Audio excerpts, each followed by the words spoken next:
Tak, lock to jest właśnie ten mechanizm blokujący zamek Mhm. tych strzelb. Stock to jest w zasadzie ten uchwyt, kolba, którą też opiera się o ramię. And two smoking barrels, czyli dwie Łuski. dymiące lufy. Więc w oryginalnym tytule filmu chodzi o to. Jest to takie właśnie nawiązanie do tych broni, ale także też do innych rzeczy. Lock to jest też na przykład zablokowanie się. Stock to jest wywar, na przykład bulion z rosołu, to jest stock, wywar. I to też nawiązuje do tego, że niektóre postacie były także zablokowane, jakby w tym, co się dzieje w tej grze. A stock to jest takie właśnie samo gęste, ale też mówi się po angielsku, że coś jest laughing stock, czyli coś jest w zasadzie takim źródłem śmiechu, pośmiewiskiem, a te filmy Guya Ritchiego to jest takie trochę pośmiewisko. Także tu jest sporo takich nawiązań do popkultury, do przysłów, do samej tej broni, która też pojawiała się w filmie. No i do narracji filmu i ich postaci, nie? Także A no. dodając Railgun Rise zamiast Smoking Barrels, to by wyszło co? Bo Railguny to są po prostu takie kosmiczne te spluwy, nie? To są działa, które polegają na napędzie magnetycznym do tego, żeby strzelać. Jest to technologia, która istnieje już dziś, Mhm. militarnie, natomiast Array to jest po prostu bateria, więc to jest bateria takich dział Okej. i tyle. Więc to fajnie nawiązuje, bo jednocześnie łączysz właśnie tematykę tych filmów, które same w sobie bardzo fajnie się łączą z historią, która może się dziać w kampanii, jak i w zasadzie te dwie dymiące baterie dział, nie? No bo właśnie strzelały, więc Mhm. fajnie. Bardzo mi się podoba tytuł. Zawsze mi się przypomina ten zabójcza broń, ale na 4 czy po 4? Na 3-4. Dobrze, witamy serdecznie w naszym wielkim odcinku poświęconym wielkiej grze. Duże pudło, duże nazwisko i duży problem. A my postaramy się rzucić światłem na ten problem, dlaczego ARX, a konkretnie Blighted Reach, bo o nim będziemy rozmawiać, jest tak dużym wyzwaniem. A dla wielu jednocześnie dużym rozczarowaniem. A są tacy, którzy uważają ją za najlepszą grę, jaką grali, no przynajmniej w zeszłym roku. Także dzisiaj kolejny odcinek w formacie Mistrza i Małgorzaty. Ja będę Małgorzatką, która będzie dopytywać, czyli Irek, witam serdecznie, a mistrzem, który rozegrał już tonę kampanii w ARX, będzie dr Mike, w kularach zwany agresywnym Mike'iem. Witam serdecznie. No, dzień dobry, witam, dobry wieczór. Zgodzę się z tym, co powiedziałeś, że duże pudło, duża gra. Powiedziałeś problem. Ja bym wręcz powiedział, że problemów jest więcej niż tylko jeden. Mhm. Ale czy to rzeczywiście są problemy? No właśnie, to będzie zależało od tego, kogo zapytasz, prawda? Bo To właśnie. I też będzie ciekawe dzisiaj, mam nadzieję, spojrzenie z dwóch perspektyw. Takiej osoby, tak jak ja, która wchodzi dopiero w kampanię. Jestem po rozegraniu pierwszej kampanii i widzę więcej problemów i trudności niż przyjemności. I będę chciał ciebie właśnie wypytać, co ty widzisz po ilu kampaniach rozegranych już? Kilkunastu chyba, tak? tak, prawdę powiedziawszy, nie liczę ich wszystkich. I też to było rozsiane w czasie, bo grałem w to przez internet, korzystając z Tabletop Simulatora. No jeszcze na jakiś tam czas przed premierą. Tych kampanii rozegrałem w całości, myślę, że około jakoś 10-12, tak mi się wydaje. Mhm. Doliczam to mniej więcej tak do 20, ile tak można, bo wliczam tutaj też kampanie, które na przykład Nie wystartowały skończyły się. głównie Mhm. online i zakończyły się po pierwszym czy drugim akcie.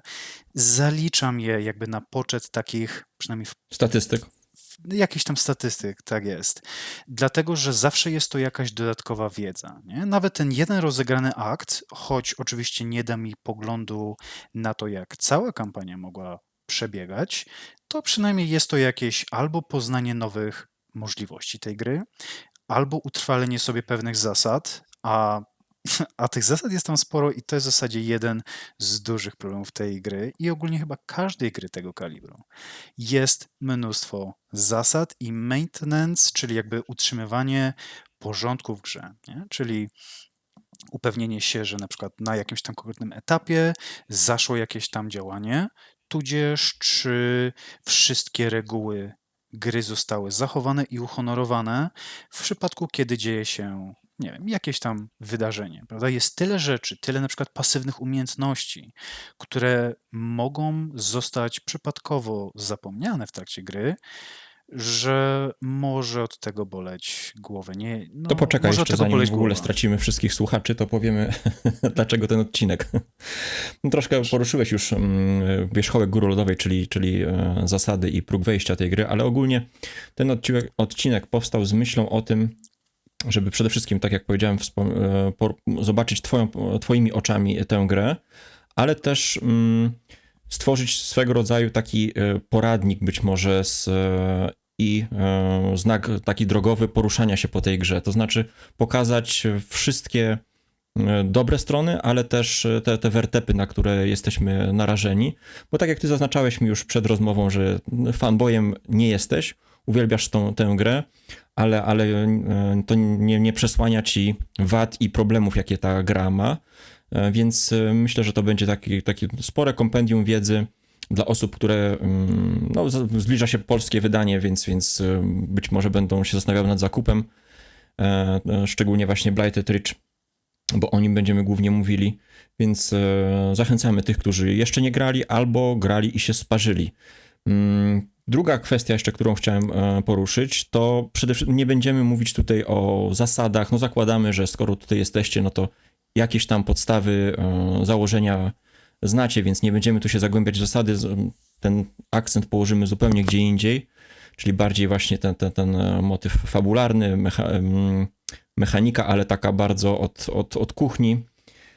No i trzecia kwestia to tak naprawdę przy każdym zdaniu moglibyśmy dodawać dla mnie, czyli jeśli któryś z nas powie, że ta gra jest taka i owaka, no to w głowie sobie uaktywujcie, on powiedział dla mnie, ta gra jest taka i taka. Bo nie mamy tutaj, wiadomo, nie mamy tutaj głosu monopolu na prawdę objawioną, jeśli chodzi o tę grę. Każdy z nas ma jakieś tam spojrzenie i szczególnie w grach tak obszernych, z tak dużą dozą interakcji, to myślę, że każdy ma troszkę swój obraz gry, więc my przedstawimy po prostu to, jak my widzimy, jak patrzymy na tę grę. Także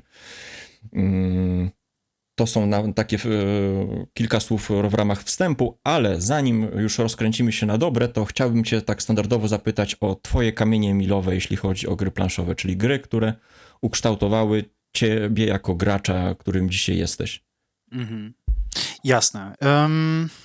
Prawdę powiedziawszy, ciężko mi tutaj cokolwiek konkretnego jakby tak wystawić na tę półeczkę. Przede wszystkim dlatego, że ja jestem dość takim świeżym planszówkowiczem. Dopiero w trakcie pandemii pochyliłem się nad tak skomplikowanymi i wyszukanymi tytułami jak Na skrzydłach, czy też Terraformacja Marsa, ta pierwsza. Myślę, że mógłbym wymienić te dwa tytuły, a przede wszystkim Terraformację Marsa, bo było to faktycznie jakieś tam wprowadzenie w coś, w taki świat gier, które wykraczają poza takiego typowego Chińczyka czy Monopoly. Także był to jakiś wstęp, prawda? Jako drugą grę, bo powiedzmy, że tam skupiam się jednak na Terraformacji Marsa. Jako drugą grę myślę, że mógłbym tu podać Dead by Daylight, gra planszowa. Gra, o Tytuł, której który już... dzięki tobie poznałem. Tak, wspomniałem o nim tak w zasadzie mimochodem i okazało się, że trafiłem dość celnie, co mnie cieszy, bo moim zdaniem gra zasługuje na znacznie większą ilość uwagi, No ja ci przynajmniej. powiem, że jestem bardzo zdziwiony, bo rozmawiam z różnymi osobami, które siedzą w tym hobby, bardziej, mniej, z emerytoszowcami i osobami robiącymi gry z klimatem i oni o tej grze w ogóle nie słyszeli. To jest aż zadziwiające, że polski tytuł, jeśli chodzi o, no nie wiem, czy to jest po prostu produkt skierowany do dużo młodszego pokolenia niż nasi DPS-owi słuchacze, ale naprawdę gra przeszła tak totalnie bez echa, a jestem nią tak też zaczarowany. Tak. Możliwe, że jest to faktycznie bardziej do młodszego, do młodszej grupy odbiorców skierowane, ale nie jakby bezpośrednio, tylko pośrednio. Przez to, że jest to przede wszystkim celowane, ta gra przede wszystkim bierze na cel osoby, które znają już jej komputerowy pierwowzór. Bo Dead Mhm. by Daylight jest grą wideo, która jest na komputerach PC i różnego rodzaju konsolach dostępna i prawdopodobnie może to właśnie ci ludzie są podstawowym jakby targetem tej gry planszowej. Być może, ciężko mi stwierdzić. Natomiast uważam, że gra zasługuje na nieco więcej takiego czasu antenowego i, i ogólnie tak jakby graczy i uwagi i mówienie o niej, bo jest I mam super. nadzieję, że tu się pojawi więcej. Mamy rozgrywkę na kanale już, Tak jest. jedną z rozgrywek na żywo, więc zachęcamy. Tak jest. O tej grze nie będę teraz zbyt wiele mówił, Mhm. bo prawdopodobnie zasługuje ona na swój własny odcinek.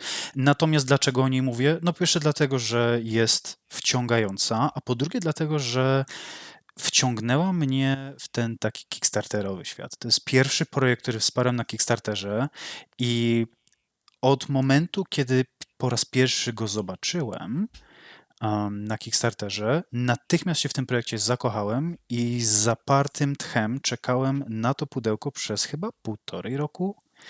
Bo ty byłeś Więc graczem Dead by Daylight komputerowym. tak, niezbyt wprawnym, prawdę mówiąc. Dla mnie to było bardziej sposób na spędzenie takiego czasu z moimi znajomymi. Świetnie się bawiliśmy, grając jako 4 ocalałych i rozmawiając sobie w tym czasie przez czat głosowy na Discordzie i traktowałem to po prostu jako taką zabawę, kiedy nie mamy akurat okazji spotkać się osobiście. I nic poza tym. Nigdy nie byłem jakimś super fanem tej gry. Gdyby nie oni, w życiu bym nawet o niej nie wiedział, prawdę mówiąc. Także Okej, czyli bardziej tak, no wpada mi ta gra planszowa w oko, dlatego że, no raz, że przywoła jakieś takie ciepłe wspomnienia właśnie tamtych wieczorów, kiedy Czyli ta gra przysiadaliśmy. połączyła tak jakby dwa światy, Dokładnie, połączyła takie dwa dwie światy. pasje. Mhm. Plus bardzo mnie zaciekawiła prostota, design, który jeśli chodzi o design graficzny może się wielu osobom nie podobać, bo słyszałem opinię, że jest strasznie brzydką grą, czego nie zaprzeczam tego, bo faktycznie No ale tu mówisz o mogłaby planszach, prawdopodobnie być o przede planszy także, że wszystkim jest. plansze, Mhm. tak. Natomiast te plansze są zaprojektowane w sposób wysoce funkcjonalny, Tak. moim Mhm. osobistym zdaniem i korzysta mi się z nich dobrze. Także gra na wielu płaszczyznach wciągnęła mnie głębiej w ten taki planszówkowy świat. No i trzecia gra to w zasadzie powiedzmy, że jest to seria gier, bo chodzi mi tutaj o gry autorstwa lub współautorstwa Cola Warlego. Są to Mhm. gry, na które, gdy na nie trafiłem i uświadomiłem sobie w zasadzie nie tyle fenomen samej gry, a pierwszą jego grą, na jaką trafiłem, był Root, nie tyle fenomen samej gry per se, ale gdy zrozumiałem, kto za tymi grami stoi i jakiego typu gry on projektuje i wydaje, czy to za pośrednictwem Leader Games, czy też za pomocą swojego własnego wydawnictwa prowadzonego wspólnie z bratem. Zafascynowało mnie to, w jaki sposób on te gry tworzy, na czym się skupia i co on za pomocą tych gier próbuje opowiedzieć. I Arx jest świetnym przykładem tego, w jaki sposób, oczywiście znów moim zdaniem, jest Mhm. świetnym przykładem tego, jak bardzo można wziąć tyle abstrakcyjnych konceptów, tyle różnych mechanik i tyle sposobów na opowiedzenie jakiejś historii, ale nie na zasadzie książki, gdzie dajemy odbiorcy gotowy produkt, który on po prostu sobie czyta od deski do deski i ma historię przedstawioną tak jakby na swojej własnej osobistej scenie w głowie, kiedy wyobraża sobie to, co się dzieje w książce, ale dostaje kilka podstawowych narzędzi i prostą instrukcję. Zrób z tego swoją własną sagę.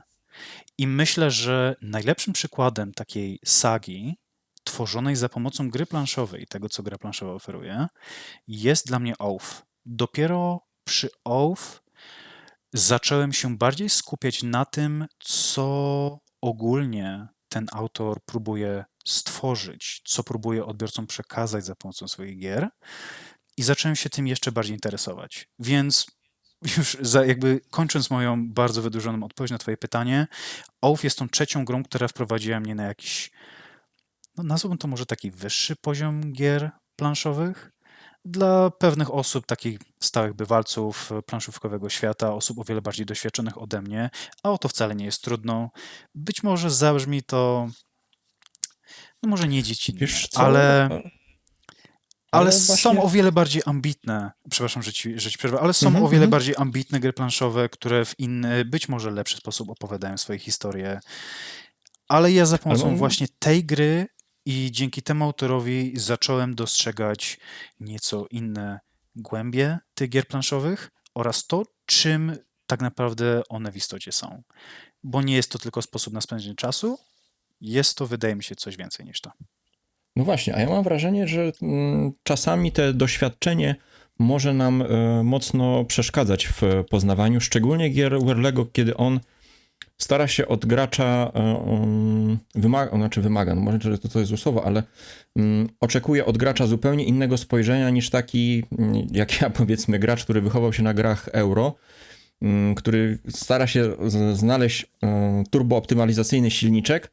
No i kiedy się to wszystko rozsypuje, okazuje się, że kurczę, no to ta gra nie tak działa, więc twoje takie świeże spojrzenie być może pozwoli ci łatwiej wejść w tą historię, którą on zaproponował. Także będziemy sobie dzisiaj tutaj o tym na pewno porozmawiamy, będziemy o tym rozmawiać, ale myślę, że też należy się delikatne wytłumaczenie naszym słuchaczom, skąd taki przewrotny tytuł, czyli Lock, Stock and Railguns, and Two Smoking Railguns, bo nie każdy zna firmy Gaia Ritchiego, ale no tutaj nam się tak w czasie rozmowy połączyły takie dwie kwestie, czyli porachunki i kosmici. Dodatkowo doszedł tutaj ten temat 3 aktów. Mi osobiście się gdzieś to skojarzyło właśnie z tym, jest taki zwrot, który się nazywa paradygmat Syda Fielda. Też o tym nie wiedziałem, ale gdzieś robiąc research ogólnie natrafiłem na to pojęcie. I właśnie to jest taki pan, który zaproponował bardzo klasyczne podejście do budowy scenariusza właśnie opartego o 3 aktach, w 3 aktach i to tak jak mi ładnie tutaj zahacza właśnie o te nasze 3 akty, które mamy w Blighted Ridge, gdzie zaczynamy od przedstawienia bohatera, jego problemu, świata wokół niego i też relacji, jakie się pojawiają w akcie pierwszym, a w akcie drugim narastające problemy, jakiś tam zwrot w historii i często zmiana dotychczasowego kierunku, gdzie tutaj mamy właśnie te nasze postacie, które często giną i albo fabularnie zmieniają swój zupełnie podgląd na świat. No i przychodzi akt trzeci, gdzie mamy taką ostateczną rywalizację i to się fajnie wpisało właśnie też w ten paradygmat, a dwa te filmy Gaia Ritchiego, które są dodatkowo nasączone tą taką szczypną, właściwie garścią chaosu, który to wszystko rozpierdziela w drobny mak. Ale mimo wszystko ta historia jest dalej opowiedziana w całości, ma jakiś sens, ma jakiś przebieg i to mi tak wszystko jakoś tutaj się zazębia, jeśli chodzi o właśnie o Arx Blighted Ridge, czyli z jednej strony taka ułożona kompozycja, ale z drugiej strony ten narastający chaos i rozwijająca się wokół tego historia nas, bohaterów, którzy tutaj staramy się odegrać te 3 akty.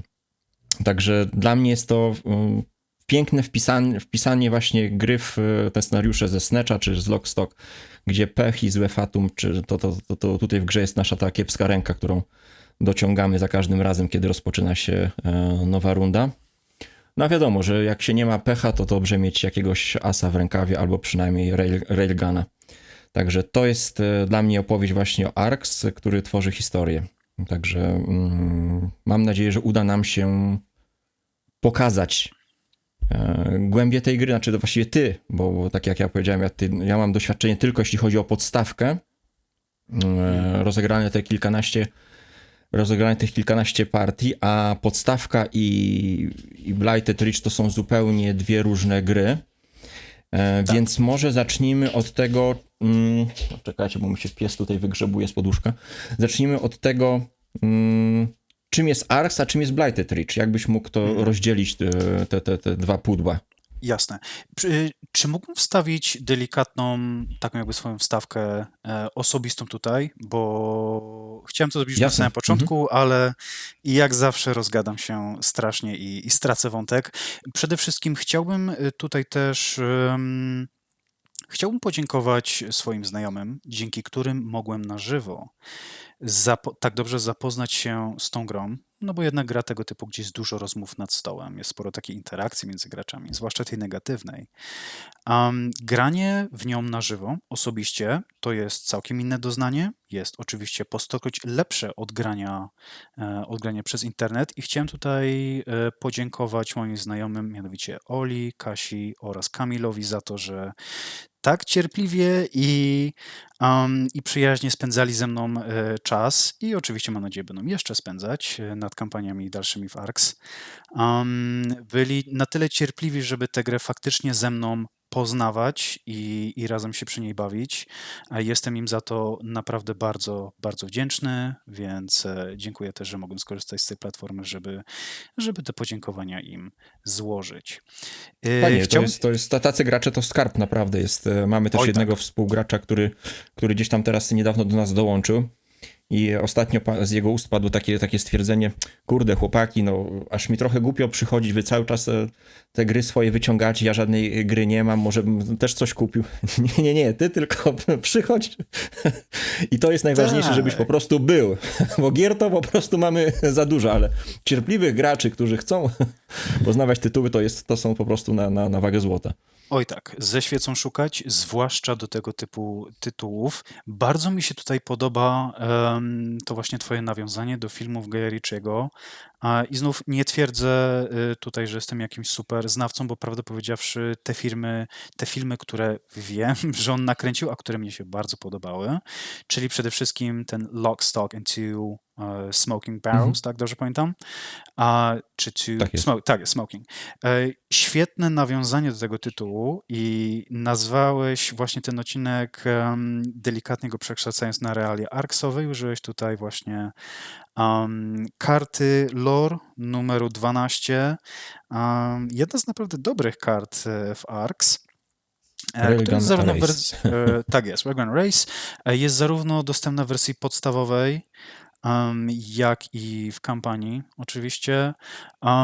Bardzo mi się podoba to nawiązanie do tego filmu Guya Ritchiego, bo poza tym, że oczywiście opowiada jakąś historię, to jest też naszpikowana niesamowitymi, nagłymi i często wręcz komicznymi zwrotami akcji. I w ARX jest dokładnie to samo. Może się dziać tak wiele dziwnych, nieprzewidzianych rzeczy, o których mnie, zanim faktycznie zacząłem rozgrywać tę kampanię, czy to ze znajomymi osobiście, czy przez internet, no nie podejrzewałbym, że faktycznie do czegoś takiego może dojść. Nawet pomimo tego, że karty w grze sobie wielokrotnie przeglądałem i próbowałem analizować, no to ta gra potrafi zaskoczyć na praktycznie każdym zakręcie. Także super. To przyrównanie tego filmu i taki tytuł odcinka, no bardzo duże oklaski dla ciebie, bo to jest świetny pomysł. Zadałeś to pytanie... wspólnie gdzieś tam nam się pojawił. No to właśnie, jak rozróżniać podstawkę od... Jak rozróżniać? To, co sam już zauważyłeś, to są dwie inne bestie. ARX podstawowy jest tylko taką jakby... Nazwę to suchą, ale nie mam tego na myśli w pejoratywnym znaczeniu, bo to jest po prostu wydzielona część kampanii, która ma służyć jako taka szybka potyczka. Wciąż zapewnia bardzo dużo emocji, wciąż potrafi zeskakiwać zwrotami akcji i tym, co gra ma do zaoferowania, ale nie oszukujmy się, jest to drobny ułamek tego, co ma do zaoferowania kampania. Przy czym nie jestem do końca pewien, czy mogę użyć sformułowania, że kampania jest ewolucją gry podstawowej. Bo momentami mam ochotę powiedzieć, że jest... Werle mówił, że to jest tak jakby docelowy. Kampania jest tak jakby efektem docelowym. I pewnie go strasznie boli serduszko, kiedy ktoś się zatrzymuje na podstawce i twierdzi, że podstawka jest lepsza od kampanii. Na pewno. Znaczy, wiesz co, inaczej. Nie sądzę, by go to bolało, bo jest człowiekiem, który ma takie nastawienie, że każdy robi sobie z tym na co tylko ma ochotę. Na pewno cieszyłby się, że ktoś w ogóle się tym zainteresował. Natomiast każda opinia jest oczywiście cenna i tak samo cenna jak wszystkie inne. Natomiast kampania generalnie kiedyś była bazą gry. Dopiero w trakcie projektowania tej gry uświadomili sobie, że można z tego wyciąć jakiś tam fragment i nazwać to osobną grą. Osobną oczywiście w Znaczy, cudzysłowie tutaj mówię. on mówił, że zmusiło go do tego tak naprawdę, może nie wydawnictwo, ale no prawa rynku i marketing, że po prostu na szczęście, że tak zrobił, bo wydając samą taką wielką kobyłę, no myślę, że byłby Tak. jeszcze większy problem niż z OWF, z Zgadza się. utrzymaniem Zgadza się. zainteresowania. Zgadza się, tak. Jestem tutaj tego samego zdania. Też bardzo się cieszę, że udało im się wykroić pewien kawałek tego tortu i nazwać to swoją jakąś tam osobną grą. I moim zdaniem ta formuła sprawdza się dobrze. Z wielką chęcią przysiadam do każdej partii tego podstawowego ARX. Jest to dla mnie niezwykle przyjemna przygoda. Szczególnie jeśli wprowadzimy tam już liderów, prawda? I lore. Szczególnie kiedy wprowadzimy te jakieś podstawy asymetrii, zgadza się, ponieważ ta asymetria bardzo mocno się przewija i jest w zasadzie nawet nie tyle motywem kampanii, jest bazą jej istnienia. Bo wiadomo było już na samym początku projektowania tej gry, że będzie to tytuł, który znów uderzy w temat asymetrii i spróbuję to w jakiś nowy, ciekawy sposób opowiedzieć, co moim zdaniem świetnie się w tej grze udało. Natomiast gra podstawowa, nawet jeżeli wytniemy wszystkie jakieś takie asymetryczne elementy, wciąż jest ciekawym doznaniem. Jeszcze ciekawszym, kiedy wprowadzimy te karty właśnie lore, między innymi właśnie karta Railgun Race, która wprowadza jakąś tam pasywkę, z której gracze będą mogli sobie, w zasadzie jeden gracz będzie mógł sobie skorzystać. Więc wracając do tego, co mówiłem o jakby tak różnicach, w pewnym sensie ta kampania jest ewolucją gry bazowej, natomiast można tutaj też pokusić o stwierdzenie, że gra bazowa jest tak jakby spojrzeniem na kampanię i zrobieniem 5 kroków w tył. Po to, żeby wyciąć pewne rzeczy i przedstawić graczom jakiś taki okrojony tryb tak zwanej potyczki. Mnie na przykład tutaj przychodzi na myśl, nie wiem, czy grywałeś w gry wideo typu RTS, typu na przykład seria Command & Conquer. Mało. Okay. StarCraft i podobne. Dokładnie tak. Możesz grać sobie kampanię, gdzie masz całą jakby taką historię przedstawioną. W ramach tej kampanii masz poszczególne misje i odkrywasz całą tam historię jakiejś tam frakcji, czy jakiejś tam planety, cokolwiek by się tam nie działo, prawda? Ale zawsze jest ten tak zwany skirmish, czyli tryb potyczki, gdzie po prostu wybierasz sobie stronnictwo, grasz. Jedna szybka partyjka, koniec. Nie wracamy do tego. I ARX oferuje obie te możliwości i wydaje mi się, że działa to nieźle. Choć oczywiście opinie są... No, przepraszam, mów. Mi się skojarzyło te rozwiązanie troszkę z Wojną o Pierścień, z podstawką i dodatkami, bo często ludzie zagrają ze 2 razy w podstawkę i pytają się, jaki dodatek następny, a sama podstawka ma pewne mechanizmy, których po prostu nie jesteś w stanie odkryć, jeśli nie zagrasz, no nie wiem, 10, kilkanaście razy. Proste rzeczy, których powinieneś się nauczyć, nie wiem, to tak jak otwarć w szachach czy w innych grach, tak samo tutaj jest ten trick taker, którego, żeby zrozumieć, żeby nauczyć się obsługi tego trick takera, do czego on tak naprawdę służy. Ja też na początku w ogóle nie rozumiałem tego mechanizmu trick takera umieszczonego w tej grze. Zastanawiam się, mówię, kurczę, jak jeśli chcę grać trick takera, to sobie biorę talię kart i sobie gram w trick takera, jakiegoś prostego Skull Kinga, czy Wizarda, czy inny trick taker. To po co mi to wsadzać w tak dużą grę, taki mechanizm? A okazuje się, że on gra tutaj odgrywa świetną rolę, tylko trzeba nauczyć się tym operować, tymi kolorami, tą informacją o tym, co zeszło, co chce osiągnąć i przytłoczeni tym całym nawałem tej opowieści, tej historii, która się pojawia, no to nam się to rozmyje. Tak samo w Wojnie o Pierścień właśnie, kiedy za szybko dodamy dodatki, to nie rozumiejąc podstaw tak naprawdę obsługi tej armii, to się po prostu zapętlimy, stwierdzimy, no dobra, zobaczyłem to jednak te partie są do siebie podobne, no przeszedłem grę po 15 partiach. No guzik, prawda, ludzie grają po 150 partii i odkrywają cały czas nowe możliwości, więc no tutaj to jest konieczność moim zdaniem zagrania nie jednej czy dwóch partii, ale 10 czy więcej w podstawkę. Tak, i mnie, jeśli dobrze pamiętam, udało się zagrać około 10 partii w grę bazową, dość szybko Mhm. wprowadzając te drobne takie zmiany, Mhm. wprowadzające jakąś tam porcję asymetrii do gry, ale jednak postarałem się zapoznać z tą grą bazową na tyle dobrze, żeby potem wchodząc w świat kampanii, mieć przynajmniej tę część nauki za sobą, bo kampania wprowadza cały ogrom nowych rzeczy, które trzeba zrozumieć, których trzeba się nauczyć i które trzeba też zaobserwować, grając w kampanię wiele, wiele, wiele razy. Wynika to z pewnych czynników. Nie wiem, czy jak bardzo chcemy się w to zagłębiać, jakby samą mechanikę działania tej kampanii. Na pewno o to jakoś zahaczymy. W trakcie pewnie część no. Tak, natomiast w samej instrukcji jest napisane, że żeby grać w kampanię, bardzo mocno autorzy zalecają, żeby najpierw spróbować choćby jednej gry w wersję podstawową. Bo jeśli ktoś tego nie zrobi i wskoczy w kampanię, to bardzo łatwo się w tym pogubić. Naprawdę ta gra ma dużo rzeczy, które trzeba ogarniać. Jest duży maintenance. I jeżeli przysiądzie do stołu, do takiej kampanii, przysiądą 4 osoby, które nigdy w ARX nie grały i zaczną z grubej rury właśnie w kampanię ARX, to najprawdopodobniej będą się tylko frustrować i nie zrozumieją gry, nie zrozumieją, o co w tym chodzi. Sama ta ja to lubię nazywać mini grą, tych kart akcji, tego tak zwanego trick-takingu i przy okazji zaznaczę tutaj, ARX nie jest grą trick-takingową,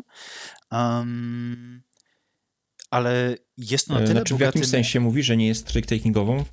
ponieważ dosłownie nie zbierasz tam żadnych lew. Tutaj dla słuchaczy wytłumaczenie. Mhm. Trick-taking oznacza po prostu zbieranie lew, Okej. czyli wszystkich kart, czyli kart zagranych przez graczy w trakcie jakby jednej rundy, jednego obejścia wokół stołu, prawda? Tak, Typowy on ma trick pewien, on ma flow trick-takingowy, ma ale właśnie tak, rzeczywiście. Mhm. Tak jest. I wykorzystuje pewne kluczowe mechaniki typowego Mhm. trick-takingu, prawda? Mamy jakiś ranking kart, mamy ich kolory, mamy ich starszeństwo. I mamy też coś takiego w zasadzie jak trumfy. Dla osób, które znają brydże, czy tam grały też w 1000, no to trumf to jest jakby wiodący, czy tam dominujący kolor. Tu mamy bardzo podobną rzecz z tak zwanymi kartami prowadzącymi, które jakby nakreślają, który kolor karty będzie najmocniejszy w ramach konkretnej jednej rundy, w ramach konkretnej jednej lewy.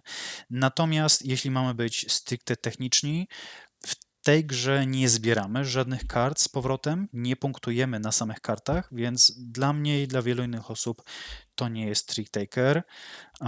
Wydaje mi się, że to Mhm. po prostu taki zabieg marketingowy, może nawet nie tyle marketingowy, bo przyrównywanie tego do trick takera ma jak najbardziej swój sens, ale jest to tylko uproszczenie. Jest to tylko nawiązanie do czegoś, co inni gracze już mogą znać i kojarzyć, ale tylko na takiej zasadzie, że słuchajcie, to zapożycza pewne elementy z tego typu gier, ale Tak, niekoniecznie i jest to styl gry, tak jest. interakcji między graczami właśnie daje tak jakby wskazówkę, jak się poruszać w tym systemie, nie? Że jeśli graliście w Trick-Takery, no to skupcie się właśnie tak, jakbyście grali rzeczywiście w Trick-Takera, co zrobić z tą kiepską ręką, którą dostajemy na starcie, jak wyjść z tego obronną ręką. Zgadza się. Jak wyjść obronną ręką ze złej ręki? To jest świetne zdanie, tak. tak.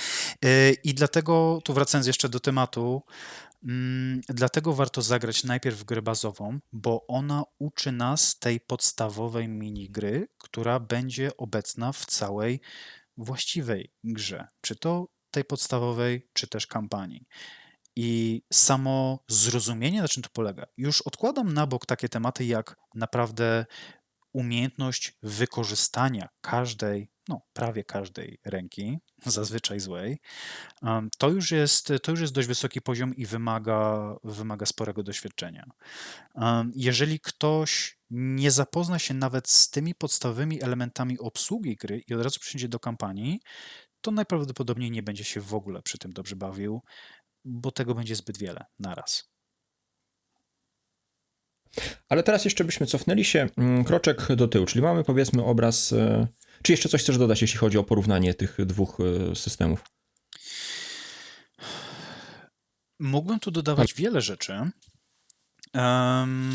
natomiast nie wiem na ile tutaj w zasadzie chcę jakby zaczynać nowych tematów, bo tych różnic jest naprawdę dużo. Samo to, że kampania to oczywiście jest kilka jakby takich gier złożonych razem w jedną historię, no to jest jedna rzecz. Dokładanych jest tutaj mnóstwo nowych systemów, nowych mechanik, które po prostu nie są obecne w grze bazowej. Ale samo podejście, i myślę, to jest najistotniejsza kwestia, samo podejście, które należy mieć w głowie, samo podejście do tej gry jest zupełnie inne w grze podstawowej niż w tej kampanii. W zupełnie inny sposób do tych gier się przysiada. W moim odczuciu oczywiście. Kampania to jest bardziej nastawienie się na jakąś historię, poznawanie tego, co się może dziać i próba przekucia tego w jakąś krótką, acz wielką historię. Gra Tam podstawowa jest jeszcze nie ma jeden tego elementu. efekt. No, mów. Jeden taki efekt zwrócił nam moją uwagę. Mianowicie po pierwszej partii strasznie się frustrowałem, że kurczę, ta kampania to jest po prostu kooperacja. A guzik, zaraz z perspektywy czasu patrzę, że w grze podstawowej no jesteśmy wrogami po prostu. A w grze kampanijnej tak naprawdę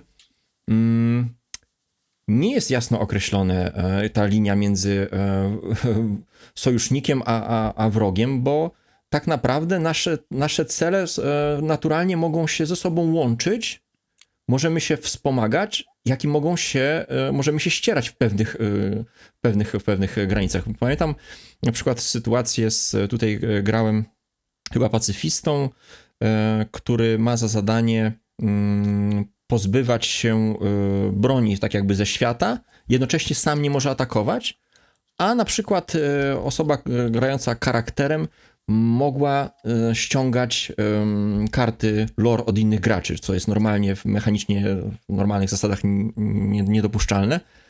I ja, dzieląc się z nią tą kartą moją lore, która była dla mnie blokadą, czyli na karcie lore miałem napisane, ty nie możesz nikogo atakować, ja uwalniałem się po prostu z tej blokady. Mówię, dobra, masz tą Tak kartę, jest. ty dostaniesz punkty, a ja już mogę robić brzydkie rzeczy, nie?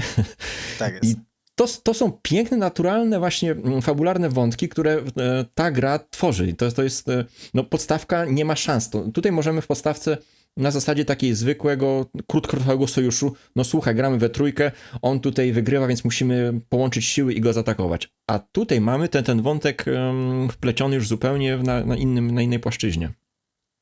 Tak, jak najbardziej się zgadzam. Kampania oferuje nam, no już to nazwę w ten sposób, oferuje jakiś tam aspekt polityczny w naszych grach.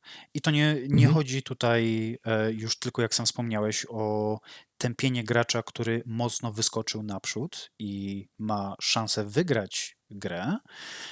Tu chodzi przede wszystkim o to, żeby próbować dogadywać się z innymi, żeby jakoś lepiej ustawić się na przyszłość. Specyfiką kampanii jest to, że sprawia wrażenie, i podkreślam, sprawia wrażenie, bo to nie jest do końca prawda. Przez to, że jest podzielone na 3 akty i dopiero w trzecim akcie wyłoniony jest finalny zwycięzca całej kampanii na podstawie punktów, które zebrał w trakcie całej kampanii. I przez to, że i tak wszystkie 3 akty się odbędą, można odnieść wrażenie, że w pierwszym i drugim akcie te punkty są zupełnie nieistotne. Jest to błędne podejście, bo już w samym jakby przejściu z jednego aktu do drugiego zauważamy, że te punkty mają jakieś tam znaczenie. Mają jeszcze większe znaczenie przechodząc z aktu drugiego do trzeciego.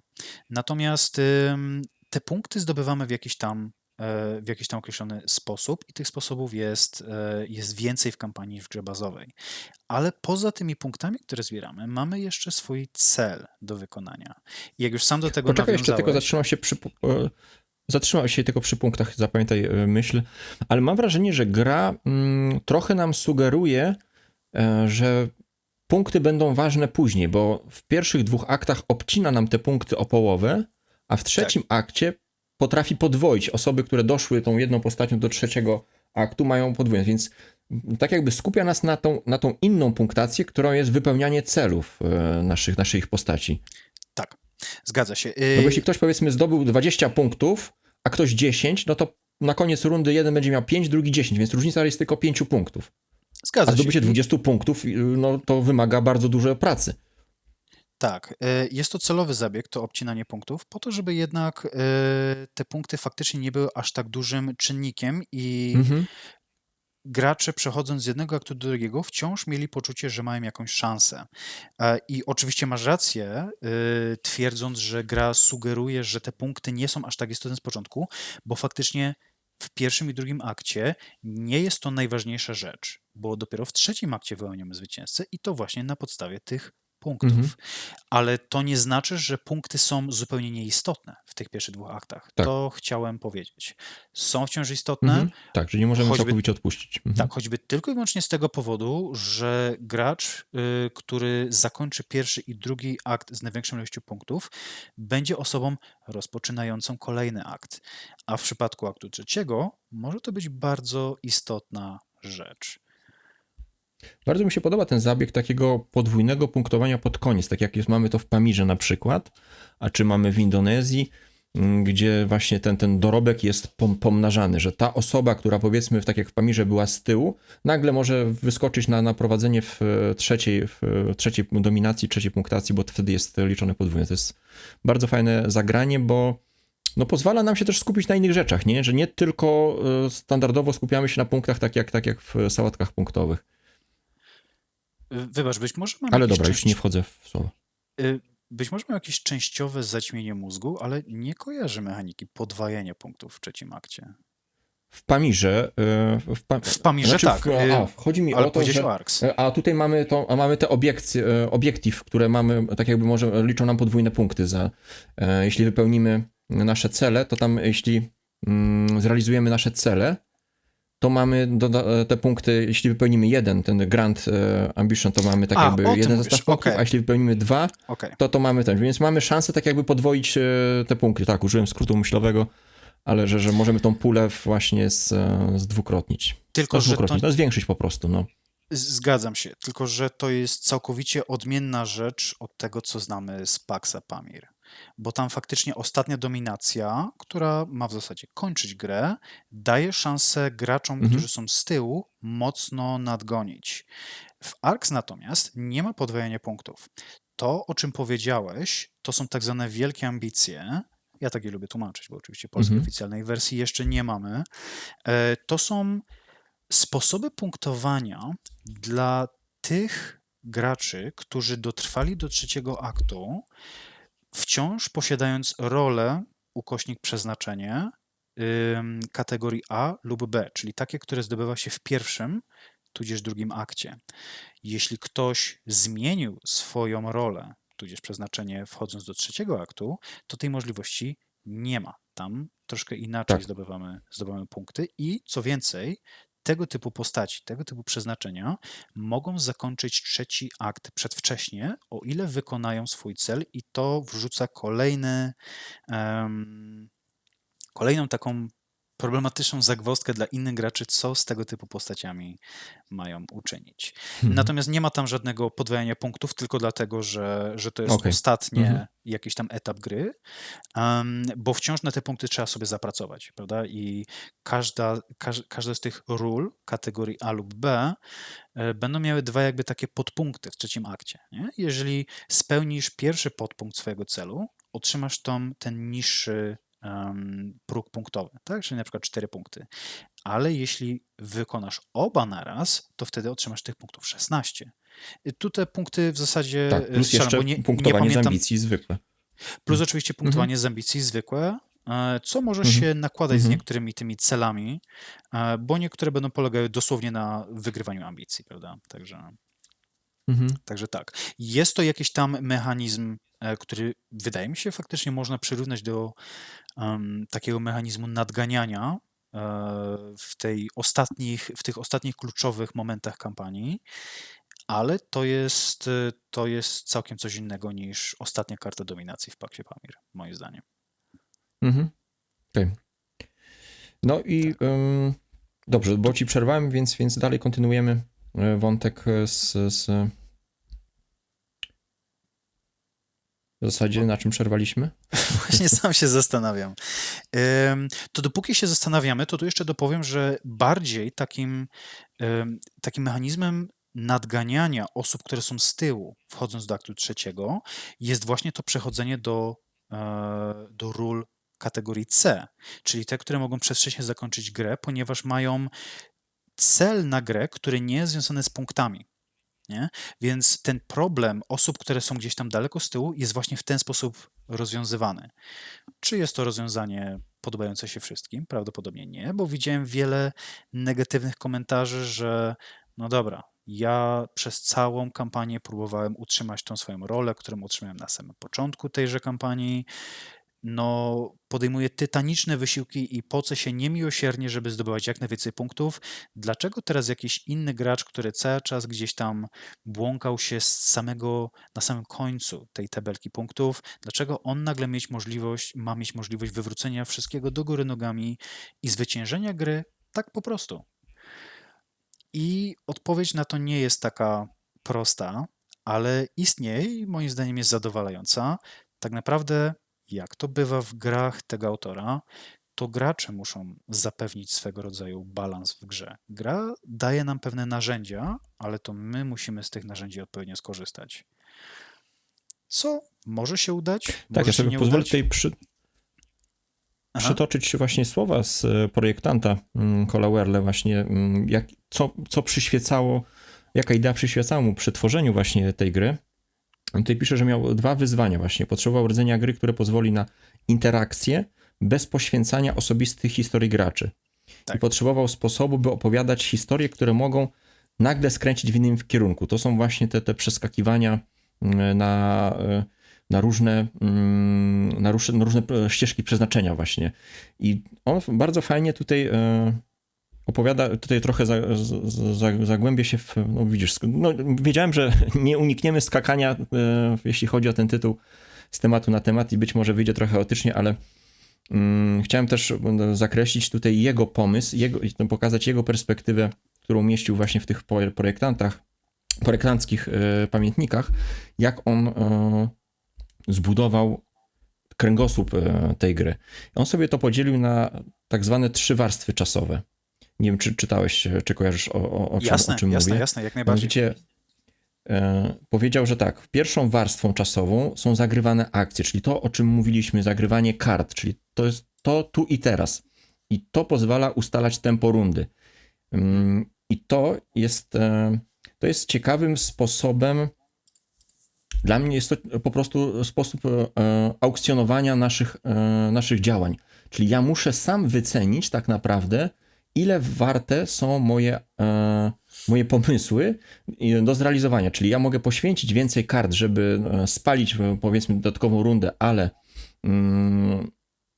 osiągnąć to, na czym mi zależy, a mogę po prostu dopasowywać się, reagować na to, co robią przeciwnicy, więc te karty akcji, ten Trick Taker to jest właśnie taka ukryta trochę licytacja jak w Age of Steam, gdzie też musimy tam wycenić wagę naszych decyzji. Kolejną rzeczą, którą on tutaj wymienia, jeśli chodzi o płaszczyznę, to jest kampania właśnie w tych 3 aktach.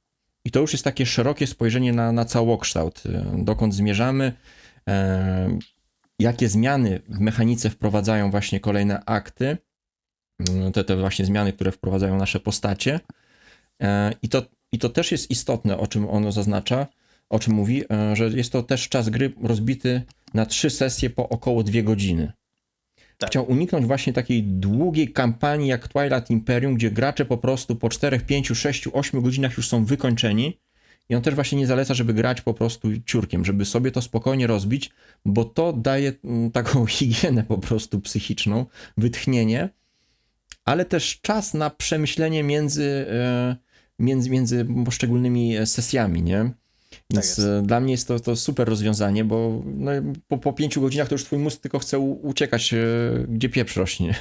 Zgadza I się. trzecią warstwą, o której on mówi, to jest właśnie te wypełnienie losu naszych postaci, czyli to przeznaczenie, to jest ta fabuła, coś, co twoja postać wprowadza do gry. Te wszystkie zmiany, na które pozostali muszą reagować.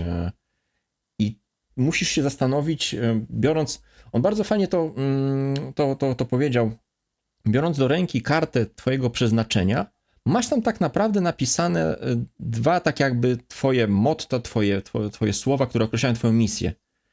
I to one mają dać ci do myślenia, jaki jest cel twojej gry.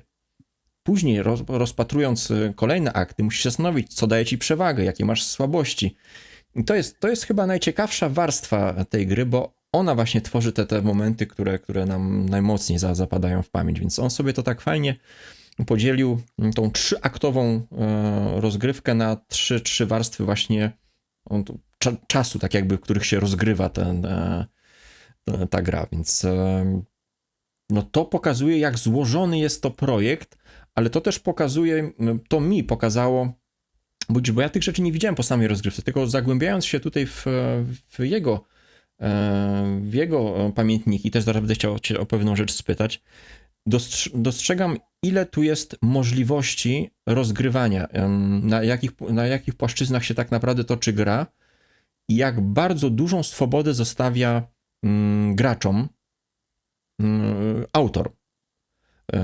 I moje pytanie jest właśnie, jak ty to odczuwasz po tych kilkunastu kampaniach? Czy to jest lanie wody, czy to jest marketing, czy to rzeczywiście do ciebie przemawia i to widzisz te bogactwo widzisz w tych sesjach swoich, które odgrywałeś? Jak najbardziej to widzę. Dla mnie być może nawet zaletywałoby mi to jakimś marketingiem, gdyby nie to, że decydując się na kupno tej gry i daniu jej szansę, miałem już pewne doświadczenie z OWL. Wiedziałem, na co mniej więcej tego autora stać, więc wiedziałem, że te obietnice to nie są tylko takie czcze słowa. Wiedziałem, że należy się spodziewać po tej grze czegoś wielkiego i w moim odczuciu naprawdę można tam znaleźć wielkie rzeczy. Niesamowite zwroty akcji i zestaw narzędzi, który pozwala graczom stworzyć tam naprawdę ciekawe historie. Przy czym podoba mi się to, że i o tym też w zasadzie Worley wspomina. Być może niekoniecznie odnośnie ARX, ale być może to wyczytałem w jakimś jego właśnie wywiadzie, czy słuchając jakiegoś wywiadu, czy jakiejś jego prelekcji. On sam mówi, że nigdy nie nalega na to, żeby gracze musieli takie historie wymyśleć. Nie? To nie są RPG, Mhm. to nie są gry, które bez tej otoczki historycznej, fabularnej nie mają sensu. Ja na przykład od czasu do czasu lubię sobie tam w głowie w trakcie gry wyobrazić na przykład, że dzieje się coś takiego, jest to wow, niesamowity jakiś taki zwrot akcji, coś ciekawego się dzieje. Wyobrażam sobie, jakby to wyglądało jako scena w jakimś tam nowej części Gwiezdnych Wojen, ale nie jestem graczem, który aż tak bardzo mocno się pochyla nad tą otoczką fabularną. Ja się skupiam przede wszystkim na samej grze i na problemie, który mam do rozwiązania, czyli jak wygrać, prawda? Krok po kroku. Mhm. Ale nie muszę się skupiać na tej historii. Po prostu mam zagadkę do rozwiązania i ta gra mi to daje. Grywam z osobami, które bardzo lubią tego typu historyczne jakieś takie podejścia do tego, że no muszą wręcz mieć jakąś taką historyjkę, opowiadają coś sobie na głos, kiedy jakieś tam dwie wielkie floty się ze sobą ścierają, no to wow, tutaj nagle doszło do jakiejś tam bitwy. Wręcz nawet kiedyś dostałem wiadomości od znajomej mi osoby po jednej kampanii, wiadomość, naprawdę dość długa wiadomość o tym, jak w zasadzie ta osoba ubrała w słowa to, co się w ramach tej kampanii tam działo. I to było po prostu trochę jak czytanie takiej krótkiej opowieści. I no świetne. Jeżeli ktoś ma ochotę w ten sposób podejść do tej gry, to ona również daje do tego świetne możliwości. Także Ale ty jesteś gdzieś pomiędzy, bo to jest tak, jestem ciekawe, pomiędzy, bo tak. do tej pory dzieliłem świat fanów i antyfanów Cola Werle na Shut Up and Sit Down i Shut Up and Sit Down i Board Game Bollocks, czyli dwie takie skrajne opinie o tej grze. Pierwsza wychwalająca ma właśnie jako najlepsza gra tamtego roku ze względu na tą opowieść, tą historię, a druga krytykująca bardzo, no właśnie, ty oglądałeś, ja nie zdzierżyłem tego, mimo że go lubię słuchać, ale akurat Ark się irytował mnie jego krytycyzm. No tam on mówił, że przede wszystkim losowość, tak, że gra nie pozwoliła mu wygrać. Tak jest. Tak jest.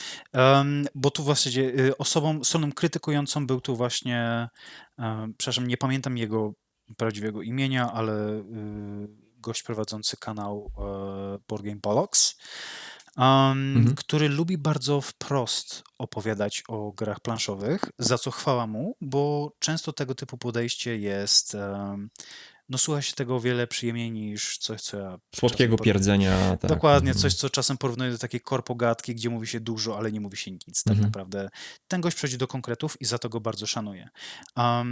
Problemy, które w jego odczuciu najbardziej doskwierają tej grze, są jak najbardziej prawdziwymi problemami i które ja sam również w tej grze zauważam. Tylko w zasadzie wracając tutaj do pytania, które zadałem na samym początku tej gry, to czy pewien aspekt gry jest problemem, zależy od tego, kogo o to zapytasz.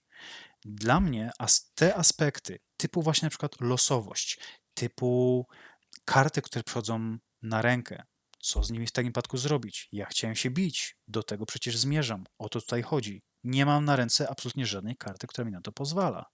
I co z tym zrobić? To są rzeczy, które potrafią niezwykle frustrować. I jest to dla mnie jak najbardziej zrozumiały problem. I to jest jedna z rzeczy, która skłania mnie do stwierdzenia, że ta gra najzwyczajniej w świecie nie jest dla wszystkich. Po prostu. I to nie dlatego, że... Werle często podkreślał, Tak. Jeszcze ci wejdę w słowo, że on nie tworzy gier dla wszystkich, żeby lubili jego gry, on tworzy dla osób, mniejszej znacznie grona osób, którzy będą kochali te gry, czyli tworzy gry, dla których to będą ulubione tytuły po prostu. Tak, tak. A może nawet jeśli nie ulubione, to takie, które sprawiają, że po rozgrywce, albo inaczej, które nie kończą się dla graczy w momencie, kiedy podliczymy punkty i ustalamy ostatecznego zwycięzcę. Grając w jego gry, takie jest moje tutaj subiektywne odczucie i Ark dał mi bardzo wiele okazji do tego, żeby się o tym przekonać. Gra nie kończy się na tym, kiedy podliczymy punkty i ogłaszamy zwycięzcę. Ona trwa o wiele dłużej, bo ja jeszcze potem o tym rozmyślam, zastanawiam się, kurczę, w tym drugim akcie, ale to była niesamowita zagrywka. Ktoś mnie załatwił, wystrychnął na dudka w taki sposób, że będę o tym długo myślał, bo no, ja mam ktoś wrażenie, że ten wynik jest przyćmiewany właśnie nawet przez to, co się wydarzyło, przez te momenty, które tak, ale dokładnie. No widzisz, ja też przy pierwszej kampanii, bo też mówiłem, że no mocno się odbiłem, bo przeszedłem powiedzmy przez ten etap losowości, beznadziejnej ręki i to zaakceptowałem, polubiłem i znalazłem w tym frajdę, w odnajdywaniu, tak jak mówisz, rozwiązywania problemów, ale na przykład już pamiętam kampania, która no mechanicznie mnie wymęczyła, obsługa tej gry, tak naprawdę do końca nie wiem, czy dobrze, znaczy część rzeczy wiem, że źle zagraliśmy, część rzeczy nie wiem, czy dobrze jeszcze rozumiem, czy dobrze odczytałem.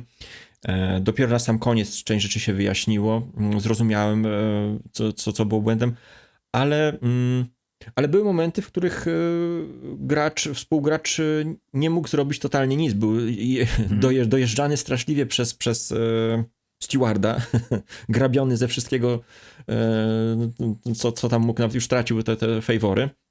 I były momenty takiego zacięcia. Trochę mi to przypomniało Feudum, które którego dynamika polega na takim kole ekonomii, ekonomicznych zależności gildii. To znaczy, że jeśli alchemik ma zasoby, to produkuje coś tam, co jest potrzebne, powiedzmy, do mnichom, którzy produkują. I jeśli to się zatnie, no to gra się zacina. Jeśli gracze nie potrafią dobrze tym operować, no to zacina się te koło. Tak samo jest tutaj. Nie ma szans, żebyśmy, w moim odczuciu, pierwszy raz dobrze zagrali w kampanię. To znaczy, że no, zderzymy się ze ścianą. Myślę, że większość osób będzie tak jak ja sfrustrowana po prostu z pierwszą kampanią. Podejrzewam, no ciekaw jestem, jakie ty miałeś doświadczenia i jeśli to były doświadczenia też frustrujące, co spowodowało, że nie rzuciłeś tej gry w kąt, ale poszedłeś dalej, miałeś współgraczy, którzy tak jak którym dziękowałeś na początku, chętnie z tobą zasiedli do kolejnych mimo wszystko partii. Jak najbardziej. W dzisiejszych czasach, gdzie mamy mnóstwo gier i no, osoba, która zainwestowała pieniądze i czas, czyli właściciel egzemplarza, no to oczywiście on ma w tym interes, że tak powiem, bo te pieniądze i czas. Ale pozostali mogą znaleźć mnóstwo argumentów na powiedzenie, że no to nie działa, to nie działa, no zobacz jak się męczyliśmy, nie? Jasne, jak najbardziej rozumiem jakby to podejście, bo tak jak mówiłem, ta gra potrafi frustrować na naprawdę wielu płaszczyznach. Wspominałeś o tym współgraczu, który w pewnym momencie czuł się tak mocno przyparty do muru, nie mając możliwości ruchu ani w jedną, ani w drugą stronę, że mogłoby się wręcz wydawać, że ta gra dla niego jest przegrana. Co, gdyby dać tej grze odpowiednio dużo szans, co dla wielu osób jest problemem i jak najbardziej to rozumiem i szanuję. Bo chcemy grać po to, żeby mieć z tego przyjemność i iść do domu. Okej. Natomiast Mieć szansę, że coś możemy zrobić, nie? Tak, zgadza się. Ale prawda jest taka, że niemal zawsze te szanse mamy. Problem polega na tym, że ta gra potrafi to skrzętnie przed nami ukryć. Tak. Ale Jest mnóstwo narzędzi, ale ona nie pokazuje, ona nie podpowiada nam, nie prowadzi nas za rączkę. dokładnie.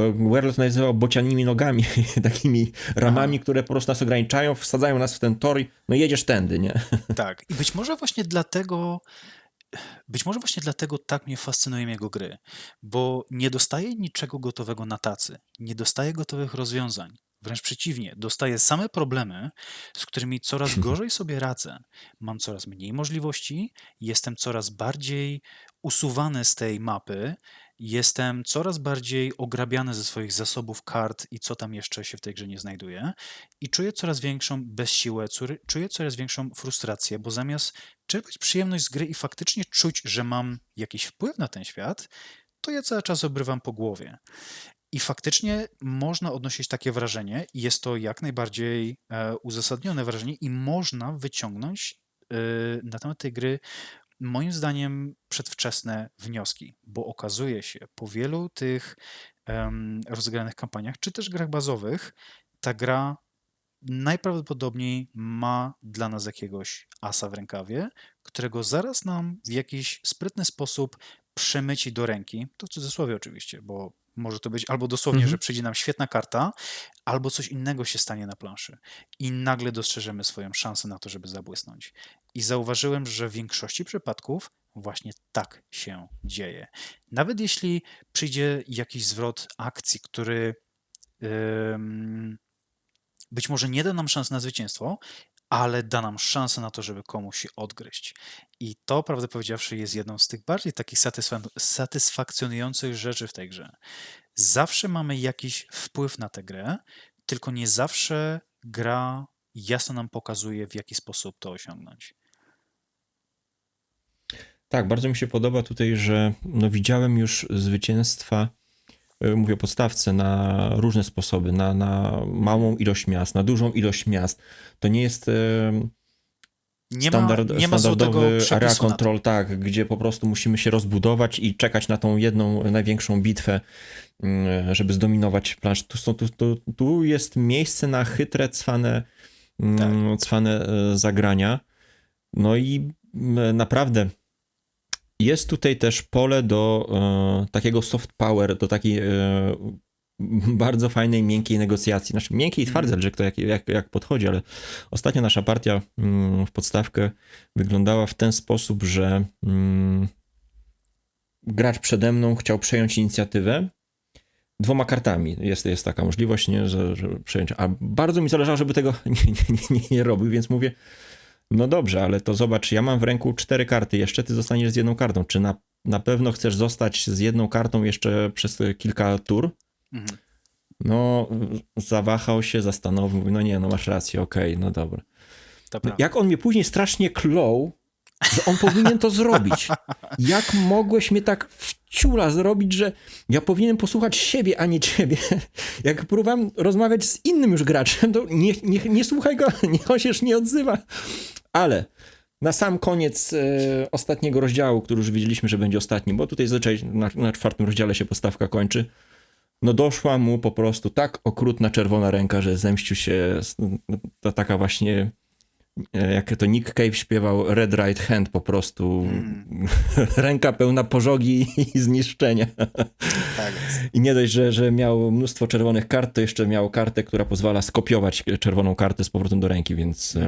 Tak jest. Więc tak jest. odbił sobie. Tak jest. Więc Zgadza się. ta gra jest nienachalna, przynajmniej ja tak nie dostrzegam nachalności w żadnym aspekcie. To od nas zależy, ile będzie tej negocjacji, ile będzie tych rozmów na stole. Oczywiście, no właśnie, tu jest kolejny aspekt, jest trochę wymuszona negocjacja w postaci fazy, która się tak nazywa po prostu, czyli zwołanie tego szczytu w kampanii. Tak. To też mnie uwierało, że to jest taki...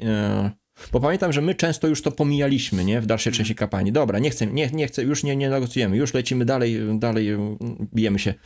Bo przy tej ilości informacji, która jest i jeszcze zastanawianie się nad tym, z czym się wymienić, czy ja chcę się wymienić z czyimiś statkami na coś, no to jest dodatkowe rdzenie procesora są potrzebne. Powiedz mi, jak ty odbierałeś tą część, która się nazywa tutaj Summits w Blighted Ridge. Tak jest. Cieszę się, że nawiązałeś do tego, bo to jest niezwykle istotny aspekt kampanii. Choć z pozoru może się wydawać, że takim nie jest, zwłaszcza w pierwszych 2 aktach. Tutaj słowem wyjaśnienia dla słuchaczy, którzy mogą nie wiedzieć, czym to jest, ten summit, czy też szczyt, jest dodatkową mechaniką w grze, która pozwala graczom na jakiegoś rodzaju handel, czy też wymianę przysług. Obie te rzeczy są dodatkowymi tam dość głębokimi tak naprawdę aspektami, choć mogą się takimi nie wydawać, i umiejętne wykorzystanie tych aspektów, umiejętne zwołanie szczytu w odpowiednim momencie jest niesamowicie istotną umiejętnością w tej grze. Dlaczego? Dlatego, że taki szczyt pozwala na kilka rzeczy. Załóżmy, że jestem jakąś tam postacią w grze, prawda? Na przykład mam tutaj akurat cały stos tych kart tak zwanego przeznaczenia, czy tam roli na wierzchu i pierwsza karta to jest admirał. Załóżmy, że jestem takim admirałem i trzymam w swojej pięści całą imperialną flotę. Imperium tutaj, swoją drogą, to jest dodatkowa tak jakby pseudofrakcja w grze, która daje dodatkową otoczkę geopolityczną w całej grze. I załóżmy, że trzymam żelazną pięścią całą flotę, która jest dość mocna, ale nade mną w całej tej jakby strukturze imperium jest tak zwany namiestnik, o którym też wspominałeś, po angielsku steward. I ten namiestnik jest de facto władcą tego rozpadającego się imperium i on będzie ściągał jakieś podatki z osób, które w tym imperium się znajdują. Jeśli ktoś nie jest w stanie tego podatku opłacić, no to będzie musiał obiecać jakąś przysługę temu imperatorowi na przyszłość. I to się robi za pomocą tych agentów, których normalnie używa się po to, żeby wpływać na jakieś karty w dostępnym dla wszystkich graczy rynku, z którego nowe karty się zdobywa. Taka przysługa potem może być wykorzystana po to, żeby wymusić osobę, która tę przysługę obiecała, jakąś konkretną akcję. Ale żeby to zrobić, należy być po pierwsze graczem, który ma tak zwaną inicjatywę, czyli tu już kolejny aspekt dochodzi. Trzeba do tego doprowadzić w jakiś sposób. Ale po drugie, trzeba ten szczyt zwołać. I gdyby na przykład ten namiestnik posiadał dwa moje pionki, czyli w tym kontekście posiadał, ja mu obiecałem jakieś dwie przysługi, on musi zwołać szczyt do tego, żeby te przysługi jakoś zainkasować, nie? I może na przykład wykorzystać te przysługi na to, żeby zamienić jakiś mój statek na planszy na swój własny, a drugi na to, żeby zmusić mnie do tego, żebym mu oddał jakiś swój zasób, który posiadam w swoim imperium, nie? I za pomocą takich dwóch przysług może całkowicie zniszczyć mój plan, a przy okazji dać sobie więcej możliwości, nie? Ale co to znaczy więcej? To znaczy, że po tym, kiedy będzie ta faza, bo tak, każdy szczyt jest podzielony na dwie fazy. Po pierwsze jest ta faza, która przysługuje jako przywilej osobie, która zwołuje szczyt. I wtedy można na przykład wymieniać przysługi i robić kilka innych dodatkowych rzeczy. Ale w momencie, kiedy szczyt zostanie zwołany i ta osoba wykorzysta swoje przysługi, to potem reszta graczy ma możliwość otwartego handlu między sobą. Znaczy tu otwartego w cudzysłowie, bo są pewne ograniczenia, ale mogą teraz zmawiać się przeciwko temu imperium. Nie? Mogą robić wiele innych też rzeczy, ale kluczowe jest to, że on coś robi, ten namiestnik, ale jednocześnie otwiera furtkę dla innych graczy, żeby w jakiś sposób na to zareagowali. I może się to wydawać jako dość trywialna albo wręcz nieistotna kwestia w pierwszych dwóch aktach, bo często da się zauważyć, że kiedy dochodzi do tego momentu podjęcia decyzji, czy w ogóle otwieramy szczyt, czy też nie, gracze najczęściej będą mówić: a ja w sumie nie mam nic do handlu, nie mam nic do zaoferowania. I kończy się na tym, że ten etap zostaje pominięty, przechodzimy do tego, co się dzieje dalej w grze. Ale to jest ok, bo istotą tej mechaniki nie jest to, że ona ma być zawsze wykorzystywana. Jej istotą jest to, że ma być wykorzystywana sporadycznie, ale w momentach, które będą potrafiły, które pozwolą na obrócenie tego świata do góry nogami. Nie? I No tak, bo wtedy też zarządzamy kryzysami i edyktami. Tak i nie, ponieważ samo otwarcie szczytu nie ma wpływu na to, czy będą edykty, czy kryzysy, ale dobrze, że poruszysz ten temat, bo edykty i kryzysy to jest kolejna rzecz, która pojawia się dopiero w kampanii i wprowadza kolejną warstwę nowych rzeczy i są to najczęściej problemy. Bo zarówno kryzysy, jak i edykty wprowadzają jakieś dodatkowe problemy, z którymi należy sobie potem radzić. Niektórzy na tym zyskają, ale w większości przypadków będzie to co najwyżej neutralne dla wszystkich graczy, a czasem wręcz szkodliwe. Ale tu nie chcę zbytnio zanudzać i przeskakiwać na kolejny odrębny temat. Same te negocjacje, sam ten szczyt, choć z pozoru może się wydawać czymś, z czego się rzadko korzysta i sprawia wrażenie zbędnej mechaniki, zapewniam, że zbędną nie jest w żadnym wypadku. Jest czymś, co należy wykorzystywać rozsądnie i z rozmysłem, po to, żeby przekuć to w swoje zwycięstwo. Dobrze, to jeszcze powiedzmy, jak już jesteśmy przy tych właśnie elementach kampanii, no wspomnijmy o Imperium i Blight, bo wiele osób, no spotkałem się z takimi opiniami, sam taką opinię też głoszę, że podstawka ma tą przewagę nad kampanią, że nie ma tych elementów Imperium i Blight, co pozwala nam się napierdzielać od samego początku. Czyli walka jest od samego początku, celowo jesteśmy umieszczeni obok siebie, więc gra zachęca nawet nas do tego, żeby odwiedzić sąsiada. A tutaj niestety musimy troszkę grać kooperacyjnie przeciwko Blight. Tak. A dodatkowo jeszcze Imperium nam utrudnia te mocowanie się ze sobą, no bo nie możemy być niegrzeczni, jeśli z nami w systemie jest Imperium. Dokładnie. Jak ty na to patrzysz z perspektywy już większego doświadczenia na te dwa aspekty właśnie, Imperium i Blight? Dla mnie to jest świetna rzecz, bo pozwala tak naprawdę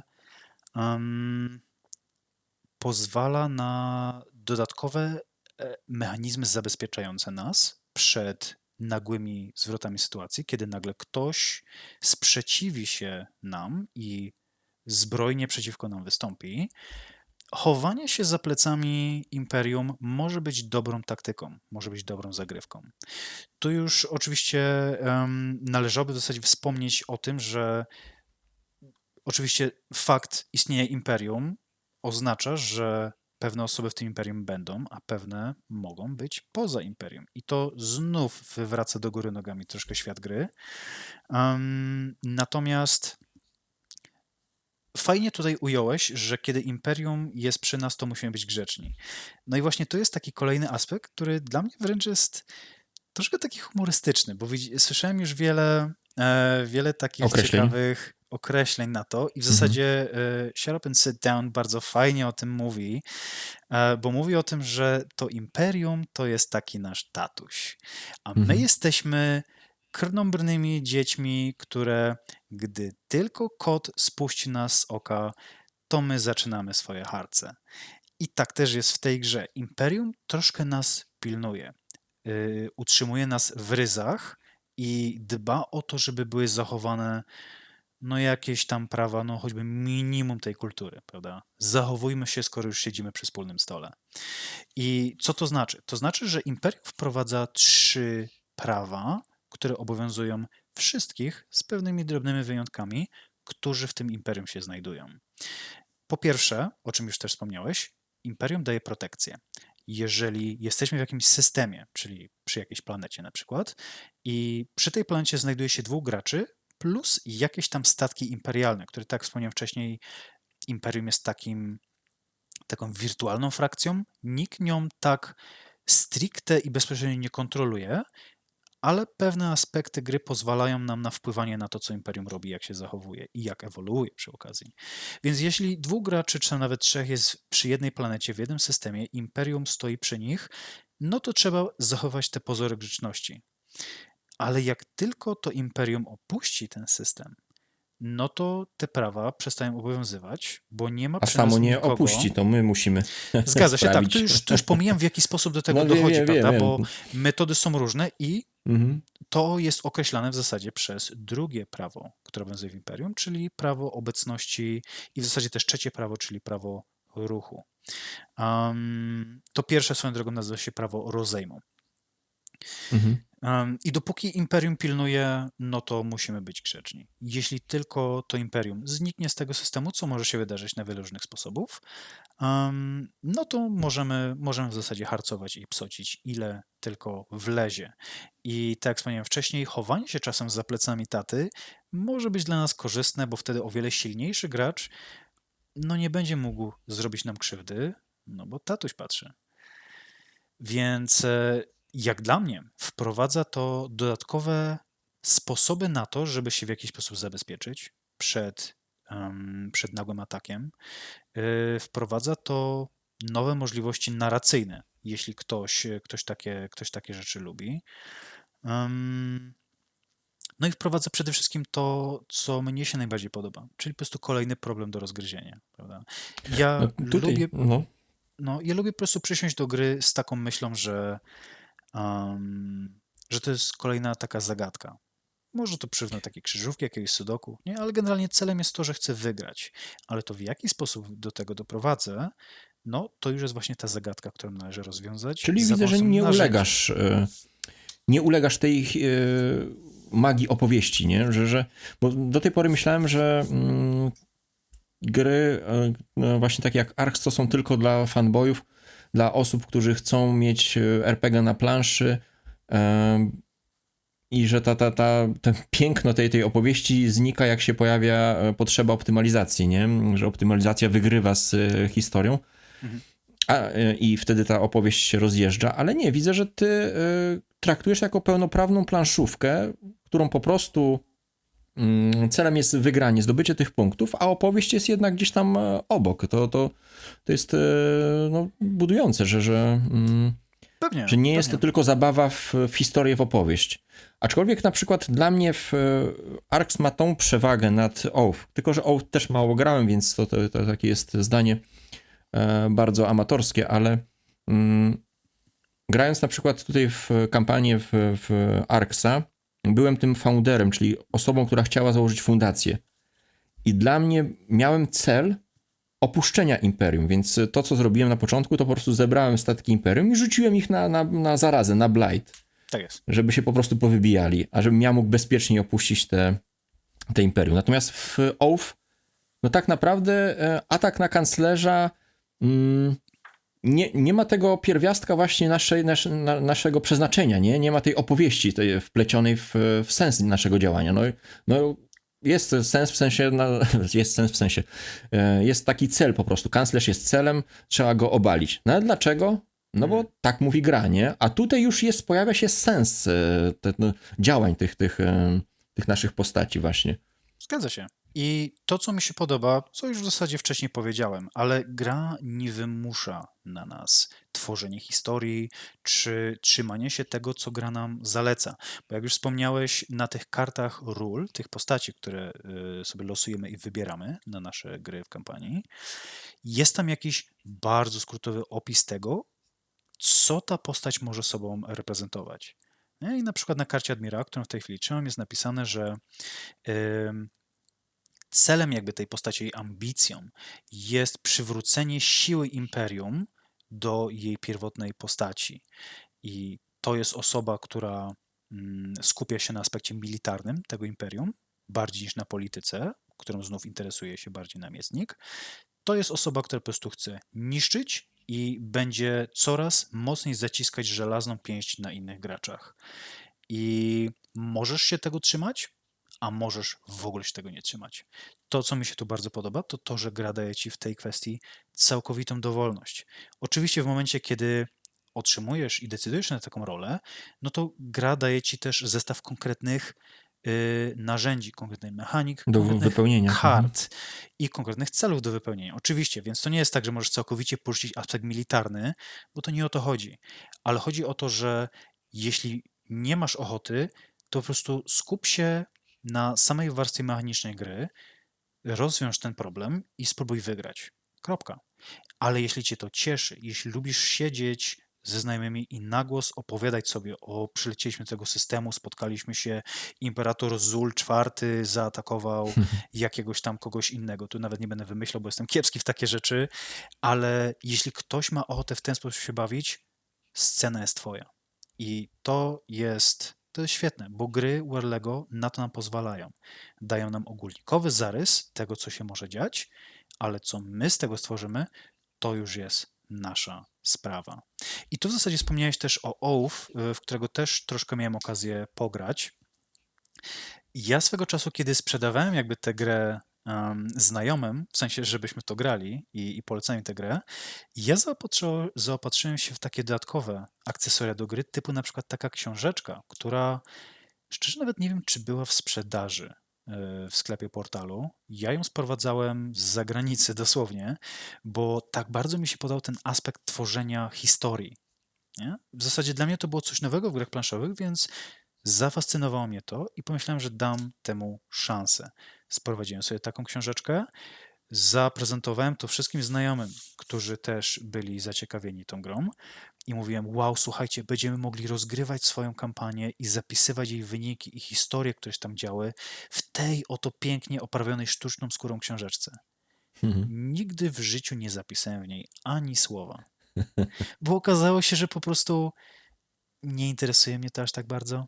Książeczka wciąż oczywiście tam sobie jest. Gry ani myślę sprzedawać. Wciąż jest dla mnie bardzo dobrym tytułem. Ale kiedy przesiadam do partii Oath, ja po prostu myślę o tym, co mogę zrobić, żeby wykiwać innych. Jaka za tym stoi historia?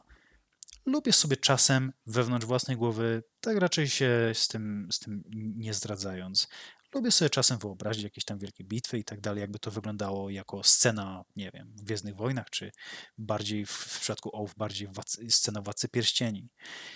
Ale nie to jest dla mnie motywem przewodnim gry. Ale jeśli ktoś to lubi, proszę uprzejmie. Ta gra daje do tego świetne Znaczy to narzędzie. pokazuje też, że te gry są bardzo różne, że Werle dobrze wie, co chce osiągnąć. Zresztą w tych pamiętnikach widać, jak on opowiada o różnicach między Oath a Arx. Po prostu każda gra ma co innego opowiedzieć. No. Tak. A powiedz mi, parafrazując reklamę do czekolady, to po ilu kampaniach się uśmiechniesz? Czyli Po ilu kampaniach poczujesz się na tyle Ojejku. pewnie, żeby czerpać z uśmiechem na ustach radość z grania? Powiem tak, po zero, ale mówię dlatego nie, że kampania nigdy nie da uśmiechu, tylko dlatego, że ja nawet nie musiałem ukończyć swojej pierwszej kampanii, żeby cieszyć się przy tym jak dziecko.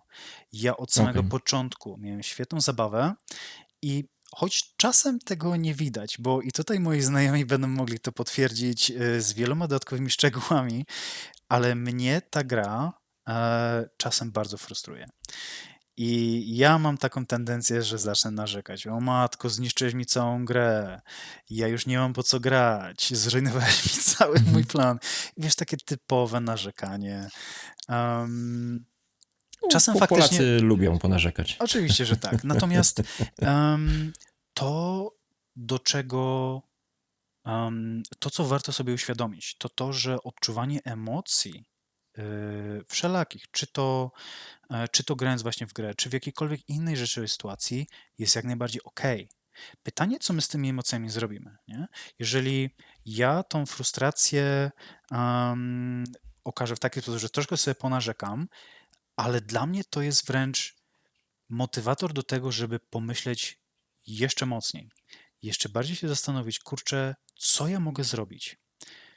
I sprawia to, że wyczekuję teraz na jakąś okazję do tego, żeby na przykład się zemścić. To, co już wcześniej wspominałem, ta gra czasem nie jest istotne samo wygrywanie. Czasem bardziej istotne jest doprowadzanie do sytuacji w grze, o których potem będziemy jeszcze długo, długo rozmyślać. I nie będzie już dla nas w zasadzie istotne, kto tę kampanię wygrał. Oczywiście najlepiej, kiedy to my wygramy tę kampanię, prawda?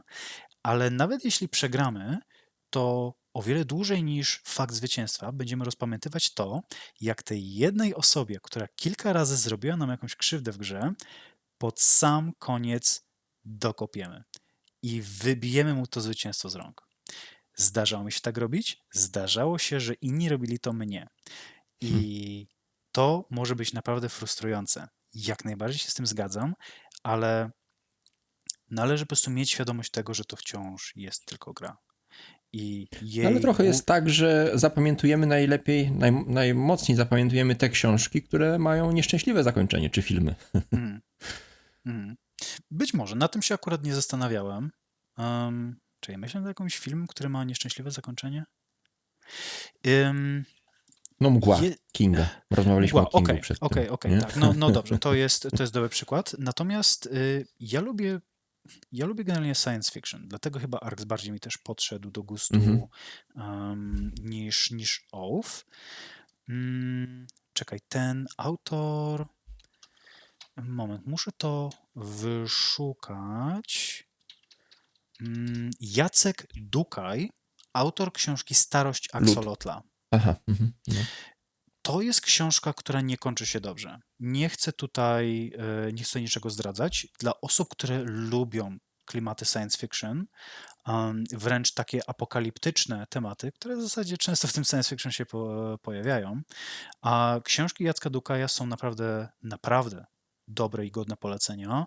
Starość Axolotla jest książką, która opowiada o nagłym wyginięciu całej żywej materii na Ziemi, ale część osób była w stanie coś zrobić ze swoją świadomością. Ale to, co się potem z tą świadomością dzieje, jak ona próbuje sobie poradzić w cyberprzestrzeni, czyli jedynym, co na tej planecie zostało, no to jest dość przybijająca historia i nie kończy Bo się to jest dobrze. o tych, o graczach, którzy przerzucili swoją świadomość do sieci, tak? Byli Tak. podłączeni, akurat w tym czasie, kiedy to nastąpiło, byli podłączeni, tak? Tak. Dobrze kojarzę? Pod sieć i dzięki temu ich świadomość przetrwała. Tak, zgadza się. Z tymi świadomościami dzieją się potem różne ciekawe rzeczy. No, ja polecam. Ciekawe i faktycznie zapadło mi w pamięć, tu nawiązując w zasadzie do dzieł, które nie kończą się dobrze, bo ta książka zdecydowanie nie ma dobrego zakończenia. No dobrze, to Gdzieś tam będziemy próbowali dobijać do brzegu, ale przed nami jeszcze jest kilka zagadnień. To powiedzmy tak, jako jeden z zarzutów być może, który się pojawia, czy tak naprawdę to jest gra trzeciego aktu, czy trzeci akt to jest ten najważniejszy moment, gdzie te narracyjne pay-offy, czyli wypłacenie tego czasu, który poświęciliśmy na budowę naszych postaci, to właśnie następuje w trzecim akcie. Jak to oceniasz? Bo dużo ludzi mówi, znaczy dużo, Boże, też to jest przyrodzenie, ale spotkałem się z takimi komentarzami, że no po co są te dwa pierwsze akty, zresztą tu to wspominałeś trochę, ale po co są te dwa pierwsze akty, skoro w trzecim tak naprawdę rozgrywa się wszystko, nie? To co najważniejsze. Okej, jasne. Jak No to? to jest bardzo dobre pytanie. Jak już wcześniej wspominałem, tylko że ja to wspominałem wcześniej w kontekście punktów. Pierwszy i Mhm. drugi akt mogą się wydawać mniej istotne i w zasadzie faktycznie takimi są, ale to nie znaczy, że są nieistotne. Tak samo jeśli chodzi o rozwój całej gry, czyli tak jakby tą historię, która tam się dzieje. Przy czym tutaj przez historię mam na myśli przede wszystkim postacie, jakie wybieramy, to, co one wprowadzają do gry i to, co po sobie pozostawiają. To wszystkie nasze decyzje w trakcie całej gry mają wpływ na to, jak wygląda ta końcówka. Ergo, ca cała kampania jest istotna. Ale tak jak powiedziałeś, tu nawiązując, przepraszam, zapomniałem nazwiska tej osoby, która w zasadzie te trójpolówka firmowa wymyśliły. A, Ten trzystopniowy, paradygmat, zgadza paradygmat się. Felda? Felda, nie, Felda Tak. wszędzie widzę. Okej. Tak, jak najbardziej jest to prawda, ponieważ każda tego typu historia zmierza do jakiegoś końca i to najczęściej ten koniec jest najbardziej interesujący, to jest naturalne. Ja w zasadzie w ramach naszych dyskusji jeszcze wspominałem, być może troszkę na wyrost, ale mnie ta gra też trochę przypomina grecki teatr. Jest tam co prawda Mhm, nieco tak. więcej tych elementów i tu przepraszam, ale nie pamiętam wszystkiego. Pamiętam, że tam są jest prolog, są episodiony, jest tam Mhm. epilog, jest jakiś dramatyczny zwrot akcji, jest jakaś tragedia. Tutaj są podobne elementy. Również jest jakaś struktura tego wszystkiego i oczywiście to właśnie ten koniec, kulminacja wszystkich naszych decyzji i ten punkt, gdzie wszystkie te decyzje się spotykają i Następuje decydują. katarzis. Tak, i może następować kartazis, może następować coś innego, czego nie będę nazywał na głos, bo powiedziałbym brzydko, ale niektórzy gracze po prostu mogą się Też na zdenerwować. Dokładnie tak. Ale tak, dochodzi do jakiegoś finalnego momentu. I najczęściej w ARX, zwłaszcza tym bazowym, jest to jakaś największa bitwa w trakcie gry, nie? Kiedy w zasadzie wszystkie losy, wszystkie nasze decyzje są podsumowywane tą jedną bitwą. I to, jak dobrze się do tej bitwy przygotowaliśmy, lub też nie, decyduje o tym, jak gra się finalnie zakończy. Więc oczywiście, że to ten trzeci akt będzie najważniejszy. To tam będą zapadały najistotniejsze decyzje, ale nie znaczy to, że poprzednie akty są nieistotne, bo są bardzo istotne. Z tego też względu, że decyzje, które będziemy mogli podejmować w trzecim akcie, będą zależne stricte od tego, jakie decyzje podejmowaliśmy w poprzednich. Nie? Dlaczego? Dlatego, że na przykład, jeżeli ja zaczynam jako admirał w pierwszym akcie, ale mi się nie uda spełnić swojego celu, ja wtedy przechodząc do aktu drugiego dostanę dwie nowe losowe postaci i muszę zdecydować się na jedną z nich. Nie? I nie dość, że ta nowa postać wprowadza coś nowego do gry, ale ta postać, której mi się nie udało utrzymać, nie udało mi się spełnić ambicji tej postaci, ona też zostawia po sobą jakiś gorzki ślad. Nie? I tutaj posłużę się przykładem, który niesamowicie nawywracał jedną z naszych kampanii na żywo, gdzie jedna osoba grała jako namiestnik, czyli ten steward.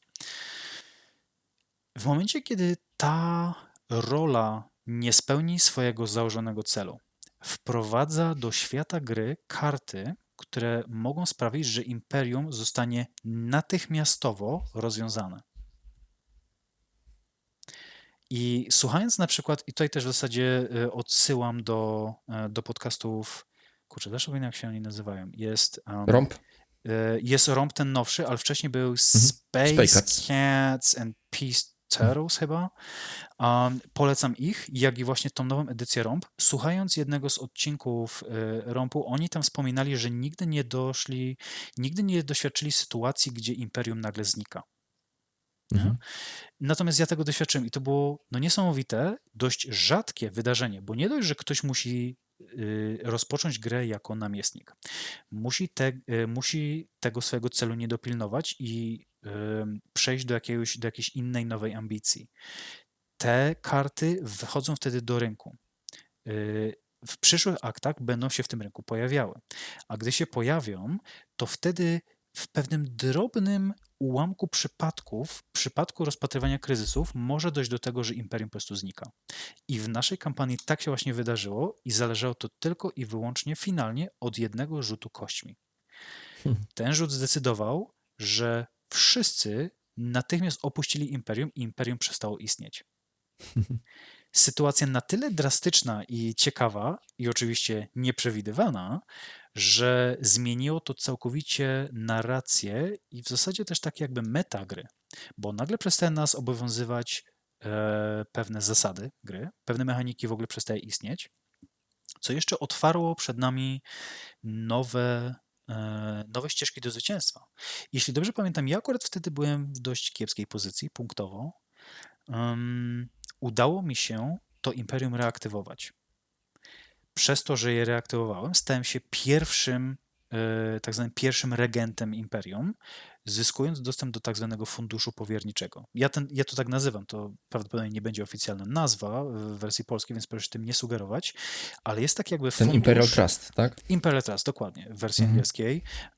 Na tym funduszu łapę trzyma właśnie pierwszy regent. Jest to tytuł, który jest przechodni, gracze mogą go sobie wyrywać, co jest kolejną dodatkową mini-grą w ramach całej kampanii, ale przez to, że zdobyłem ten tytuł pierwszego regenta, mogłem narzucać pewne prawa w Imperium. I w trakcie, kiedy inni gracze zaczęli znowu do tego Imperium dołączać, choćby przez to, że ja ich do tego Imperium zapraszałem, oni musieli mi opłacać jakieś tam podatki i te podatki sprawiały, że wygrywałem ambicje, przede wszystkim Tycoon.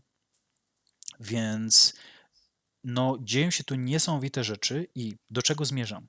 Żeby w ogóle doszło do takiej sytuacji, musiało dojść do całego szeregu decyzji i wydarzeń, na które mieliśmy większy lub mniejszy wpływ, ale jednak te wydarzenia nastąpiły w trakcie tych pierwszych 2 aktów. I doprowadziło to do takiej sytuacji, a nie innej. Sprawia to, że mnogość sytuacji, które mogą się wydarzyć na stole, jest praktycznie nieograniczona. Ale wynika to właśnie z tego, że istnieją Ze splecenia tych różnych postaci, właśnie zmiany. Dokładnie. I wszystko, co się dzieje w tej grze, dzieje się właśnie na przestrzeni tych 3 aktów. Nie? I te pierwsze 2 akty są bardzo istotne, choć mogą z pozoru się takie nie wydawać. No bo jeżeli zostanie tylko ostatni akt, no to tak, to wtedy czemu nie gramy w grę zdążylibyśmy bazową? wszystkiego. Tak jest, Zgadza się. dokładnie. Nie zdążylibyśmy tego wszystkiego wprowadzić, tych wszystkich zmian, które mają miejsce w poprzednich 2 aktach. Dokładnie. Ale na przykład dla balansu pierwsze 2 akty to są tylko 3 rozdziały. Nie? Gra bazowa ma maksymalnie 5. Pierwsze 2 akty kampanii mają 3 rozdziały. Akt trzeci i finalny może mieć maksymalnie 4. Tak? Więc jest tam pewien balans. To nie jest tak, że musimy każdy akt trwa tyle samo. Pierwsze 2 są krótsze. I prawdopodobnie jest to też jakiś tam celowy zabieg, który ma właśnie za cel wyrównanie tej części mniej nudnej od tej części bardziej nudnej. Nazwę to już tak dość pejoratywnie, choć oczywiście wcale nie uważam, by akt pierwszy czy drugi były w jakikolwiek sposób mniej interesujące od tego finalnego. No to spróbuj mi jeszcze odpowiedzieć na najtrudniejsze pytanie. Komu byś polecił Blighted Ridge? Dla kogo jest... Kto jest takim idealnym odbiorcą Blighted Ridge? Eurogracz czy miłośnik takich właśnie historii opowiadanych w grach? A może ty jesteś idealny? Znaczy, czy jestem idealny? Prawdopodobnie nie. Natomiast czerpię ogromną satysfakcję z tej gry. sporo innych emocji również, część z nich negatywnych, ale tak jak już wcześniej wspominałem, to jest Ale kwestia czy tego. zauważasz jakieś cechy właściwie osób, które polubiły się z Arksem lub nie? Nie wiem, ja mam taką teorię, być może spotkałeś się też z własnego doświadczenia z podziałem graczy na rodzaje. Oczywiście nigdy tego nie można sztywno założyć, ale mam wrażenie, że graczy można podzielić na tych, którzy przychodzą na spotkanie i tych, którzy przychodzą na konkretną grę, czy przychodzą ze względu na ten konkretny tytuł. To znaczy, że dla nich gra jest tym kwintesencją wieczoru, a są ludzie, dla których spotkanie jest. I to oczywiście jest płynne, bo część osób ma trochę z tego, część trochę z tego, ale właśnie zastanawiam się, czy taki podział, bo no, gdzieś mi przed oczami staje tutaj Piotrek, który wiem, że z nim nigdy nie zagram i on jest właśnie dla mnie takim przykładem gracza, który przychodzi ze względu na grę. Bo jeśli nie gramy w to czy w to, no to się nie będę ruszał z domu, bo gra jest dla mnie tak jakby tą nagrodą tego wyjścia, nie? A ja bardziej właśnie kosztem gorszej, powiedzmy w cudzysłowie, gry jestem w stanie pójść na spotkanie, bo wiem, że sama ta otoczka towarzyska będzie fajna, więc być może ta gra troszkę wymaga od graczy samej tej otoczki, tego spotkania, nie? Zamiłowania do... Nie wiem właściwie, czy rozumiesz, o co mi chodzi, ale... Chyba tak. Pozwól, że odpowiem w taki sposób. I w zasadzie to będzie kolejna bardzo długa odpowiedź, wielowarstwowa. Zacznę od tego, że wydaje mi się, że to, co przed chwilą powiedziałeś odnośnie typów graczy i ich podejścia, tak naprawdę można to zastosować do niemalże każdej gry. Nie? I Arx tutaj oczywiście też nie jest wyjątkiem, natomiast mówiąc o samym Arx, wątpię, by można było faktycznie w ten sposób tak klasyfikować, bo ja grywałem w Arxa zarówno z osobami, które robią to dla towarzystwa, jak i dla osób, które mega zmurzają się mechanicznie i wręcz czasem też optymalizują, tacy gracze, tego typu właśnie grupy społeczne. I I odbiór obie grupy jest były różnoraki. zadowolone. Tak i Okej, nie, czyli bo teoria do śmietnika. Nie miało to wpływu. Rozumiem. tak, na pewno być może miało to jakiś wpływ, ale w moim odczuciu nie jest to czynnik decydujący. Są znacznie istotniejsze czynniki. Po pierwsze, jeśli pytasz o samą kampanię Arx, Tak. dla kogo jest kampania? Zacznę od tak oczywistego stwierdzenia, że jest to dla osób, które spróbowały wersji bazowej i widzą w tym jakiś potencjał. Nie? Od tego, myślę, należy zacząć. No to teraz pytanie następujące. Dla kogo jest Arx bazowe? I tutaj już się zaczynają schody, bo nie jestem w stanie jednoznacznie udzielić odpowiedzi. Na pewno muszą to być osoby, które są cierpliwe, tak? Ponieważ Arx ma dużo do zaoferowania. Nawet w wersji bazowej. Jest tam sporo zasad, są to drobne zasady, ale wciąż zasady i pełne ich zrozumienie, zaakceptowanie i przekucie w płynną i satysfakcjonującą rozgrywkę może przysporzyć pewnych kłopotów. Nie? Ale Tak, właśnie są tam zasady, których nie znajdziesz w instrukcji. Są zasady, jak grać, które poznajesz dopiero grając. Tak jak bardzo fajnie w tym podcaście 115 Gaming, on mówi właśnie, nie kładź jednego tylko pionka na kartę rady, bo ktoś ci zaraz to ćwiachnie, nie? I stracisz i kartę, i to są rzeczy, które dopiero często boleśnie doświadczamy w trakcie rozgrywek. Zgadza się, tak. I o niektórych rzeczach trzeba po prostu przekonać się na własnej skórze, no bo tak po prostu jest. Ta gra oferuje tyle różnych możliwości, tyle różnych scenariuszy, że nie da się wszystkiego przewidzieć i czasem coś, co działa w tej grze, może nie działać w następnej rozgrywce. No tak po prostu bywa. Więc nie ma jakiegoś jednego złotego przepisu. Co do ludzi, którzy mają u których ta gra może ma większą szansę, jakby, o, tak to ujmę. A na pewno cierpliwość, na pewno otwartość na to, że gra najprawdopodobniej nie potoczy się po naszej myśli. Nie znaczy to koniecznie, że potoczy się źle. Chodzi mi tu przede wszystkim o to, że planowanie Że w nie da tej się grze, wszystkiego tak zaplanować. tak, planowanie w tej grze może być najzwyczajniej w świecie syzyfową pracą, bo nastąpi tyle dziwnych wydarzeń, tyle dziwnych zbiegów okoliczności, tyle dziwnych zwrotów akcji. Samo chociażby to, jakie karty otrzymujemy na cały rozdział, mogą sprawić, że cały nasz plan legł właśnie w gruzach i trzeba wymyślić coś innego. Na tym właśnie najbardziej skuł się ten gość od Board Game Bollocks, tak się nazywał. Mhm. On się w zasadzie przez to się odbił od gry i to jest coś, z czym ciężko mi polemizować, bo takie uczucie frustracji faktycznie może być dla kogoś czynnikiem sprawiającym, że od gry odejdzie.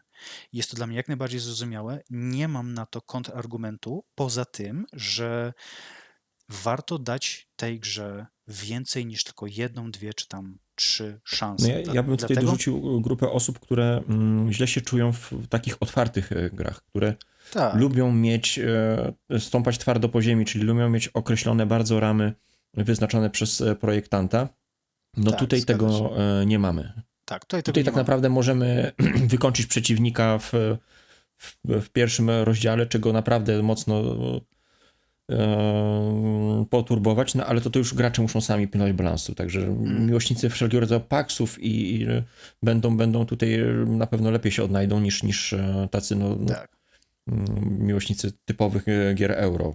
zgadza się, zgadza się. No i tutaj też właśnie wspominam o tej cierpliwości, bo nad grą trzeba się mocno pochylić i poświęcić jej sporo czasu, bo tak naprawdę jeśli przyjdzie nam jakieś złe rozdanie kart i pierwsze nasze wrażenie może być takie, że przegraliśmy. No bo ja z tymi kartami nie zrobię nic, co sobie wcześniej założyłem. Nie pasuje to w ogóle do zadeklarowanych ambicji, nie pasuje to do mojego obecnego postrzegania sytuacji na mapie. Ale prawda jest taka, że wraz z każdą rozegraną partią zaczynamy dostrzegać coraz to nowe rzeczy, coraz to nowe możliwości, kombinacje ruchów, które możemy zrobić, żeby Żeby się zwiększyć nasze przygotować szanse. lepiej do tej słabej ręki. Dokładnie tak. I potem gracz doświadczony po prostu wygrywa częściej. I nie byłoby tak, gdyby gra była w pełni losowa i niemożliwa do przewidzenia i jakiegoś przygotowania się na te tak zwane chudsze lata. Nie? Z jakiegoś powodu ci doświadczeni gracze wygrywają częściej i tym powodem nie jest ślepy traf. Oczywiście nie jest to też gwarancja, bo czasem po prostu ktoś może mieć pecha, źle rzuca kośćmi, złe karty przychodziły, Albo podejmował złe zobaczy decyzje. połączenie, którego nie widział doświadczony gracz też. Albo na przykład, nie mówię, Mhm. że tylko doświadczeni gracze wygrywają, czasem Mhm. zdarza się komuś nowemu i to też jest super. Ja właśnie lubię też to w grach, kiedy pozwalają na tego typu rzeczy, nie? Że po prostu przyjdzie ktoś nowy, zagra, wow, wygrał. Super, bo to daje ludziom faktycznie takie przeczucie, że jednak jakiś wpływ na tę grę mają i mogą wygrać, nawet jeśli nie rozumieją do końca gry. I moim zdaniem to jest całkiem niezłe. Miałem jeszcze jedną rzecz, którą tu chciałem powiedzieć. Aha, tak. ARX jest ogólnie skomplikowaną grą. Tu posłużę się oceną, która oczywiście jest oceną szerokiego grona użytkowników tego portalu, ale bazowy ARX oceniany jest w tej chwili na 3,39 na 5 możliwych punktów, jeżeli chodzi o stopień skomplikowania gry. Tak, kampania chyba ma 3,89. Kampania, już ci powiem, ma 4,5 na 5. O proszę. Tak. Na ile to jest uczciwa ocena? Ciężko powiedzieć, bo tak naprawdę jest to. Po prostu ludzie oceniają to tak, jak oni czują, że ta gra. No tak, w oparciu o własne doświadczenie z Dokładnie tak. grami. No. Moim zdaniem, ja myślę, że to jest uczciwa ocena, zwłaszcza kampanii, ponieważ jest to gra po pierwsze długa, już samo to ma na to wpływ. Po drugie, jest w niej tyle ruchomych elementów, tyle aspektów, które mogą wywrócić grę do góry nogami i zmieniać nawet najdrobniejsze jej aspekty, że utrzymanie kontroli nad tym wszystkim i pamiętanie o tych wszystkich efektach jest ciężkie. I to jest kolejna rzecz. Mnogość zasad to też jest kolejna rzecz. To, jak dużo trzeba czasem zastanawiać się nad swoimi ruchami, również wpływa na to, jak jak gra jest postrzegana przez innych graczy w kontekście jej poziomu skomplikowania. Więc kolejnym to jakby kryterium, które jest absolutnie konieczne dla ludzi, którzy chcą spróbować swoich sił w ARX, jest to, że muszą mieć jakieś inne skomplikowane tytuły z zapasem. Nie? To nie jest tak, że przejdziesz sobie z takiego, nie wiem, z takiego Katana czy z Karaluszką Kłęczuszka do ARX i się od razu w tym odnajdziesz. Umiejętność Szczególnie, posługiwania się jakimiś że nawet takimi dla często doświadczonych graczy spotykanymi... ARX jest... Mhm. No, zgadza się, to nie jest Że prosta gra ARX nawet dla ludzi doświadczonych. bo ona jest zupełnie inna. No, bo często jest tak, że porównujemy sobie, a to działa jak w tej grze, to działa jak w tej grze, a ona, no nie, ona tutaj zabiera nas w zupełnie inną podróż. Ciężko tutaj przyrównać do innych gier. Zgadza się. I moim zdaniem jednym z takich fundamentalnych wymagań co do graczy, którzy mają czerpać przyjemność, zwłaszcza z kampanii ARX, jest to, że ci gracze muszą być przygotowani na podróż. Nie? Podróż Mhm. w postaci poznawania tej gry, odkrywania tego, co ma do zaoferowania, interakcji z nią, a w zasadzie wręcz takich zapasów. Nie tyle z innymi graczami, ale też z samą grą. Bo to czasem jest tak jakby wspólna gra przeciwko temu, co się w tej grze dzieje. To pokuśmy się może o taki mini poradnik dla osób, które chciałyby zmierzyć się z tym tytułem. Czy masz kilka cech, które byś... Część rzeczy już powiedzieliśmy, ale można by tutaj zebrać w ramach takiego poradnika, jak przygotować się do kampanii, co ci przychodzi na myśl z perspektywy Okej, czasu już. takie rzeczy, które mogę wymienić w szybkich punktach. Po pierwsze, zaznajomić się dobrze z instrukcją. Tak? Jeżeli jest taka możliwość, obejrzeć sobie poradnik w internecie, poczytać instrukcję, to naprawdę pomaga. Po drugie, mieć przy stole gracza, który ma już jakieś doświadczenie w tej grze, to naprawdę pomaga, zwłaszcza w kampanii, bo taki właśnie housekeeping, taki maintenance, czyli obsługę gry, można właśnie powierzyć takiej osobie, która już wie, jak to działa, a reszta może skupić się na tym, co sama robi. Nie? To jest na pewno taka kwestia. Ale najważniejsza, moim zdaniem, rzecz to jest dobranie sobie odpowiedniej ekipy. Bo jeżeli mamy w ekipie kogoś, kto po prostu nie odnajduje się w tego typu grach, będzie narzekał, będzie zaburza jakby bieg rozgrywki, no bo nie może sobie tam zoptymalizować jakichś ruchów, no to jest natychmiastowy jakby wyrok na tę grę, bo wtedy reszta też nie będzie się w tym odnajdywać, no bo nie ma takiego wspólnego jakby czerpania satysfakcji z tej gry. Więc na pewno to. Dużo cierpliwości, czas i nie poddawać się. To są te rzeczy, które są bardzo istotne w przypadku ARX, zwłaszcza kampanii ARX.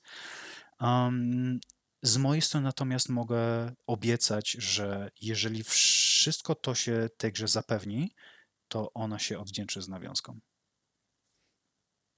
No to ja to rzucę od siebie jeszcze właśnie tutaj to, co powiedziałeś, czyli poinformowanie graczy, współgraczy, że będzie ciężko połapać się w tych wszystkich zmianach, jakie będą wprowadzać. Tak. Ale musicie przetrwać jakoś pierwszą kampanię, po prostu. Tak. Dajcie sobie to na przetrwanie. Tak, słuszny punkt. Chciałem to już wcześniej powiedzieć, ale mi to oczywiście wyleciało z głowy. Ja to w zasadzie ten sam punkt przedstawiam w nieco inny sposób. Podchodząc do kampanii, rób w trakcie gry to, co po prostu wydaje ci się zabawne.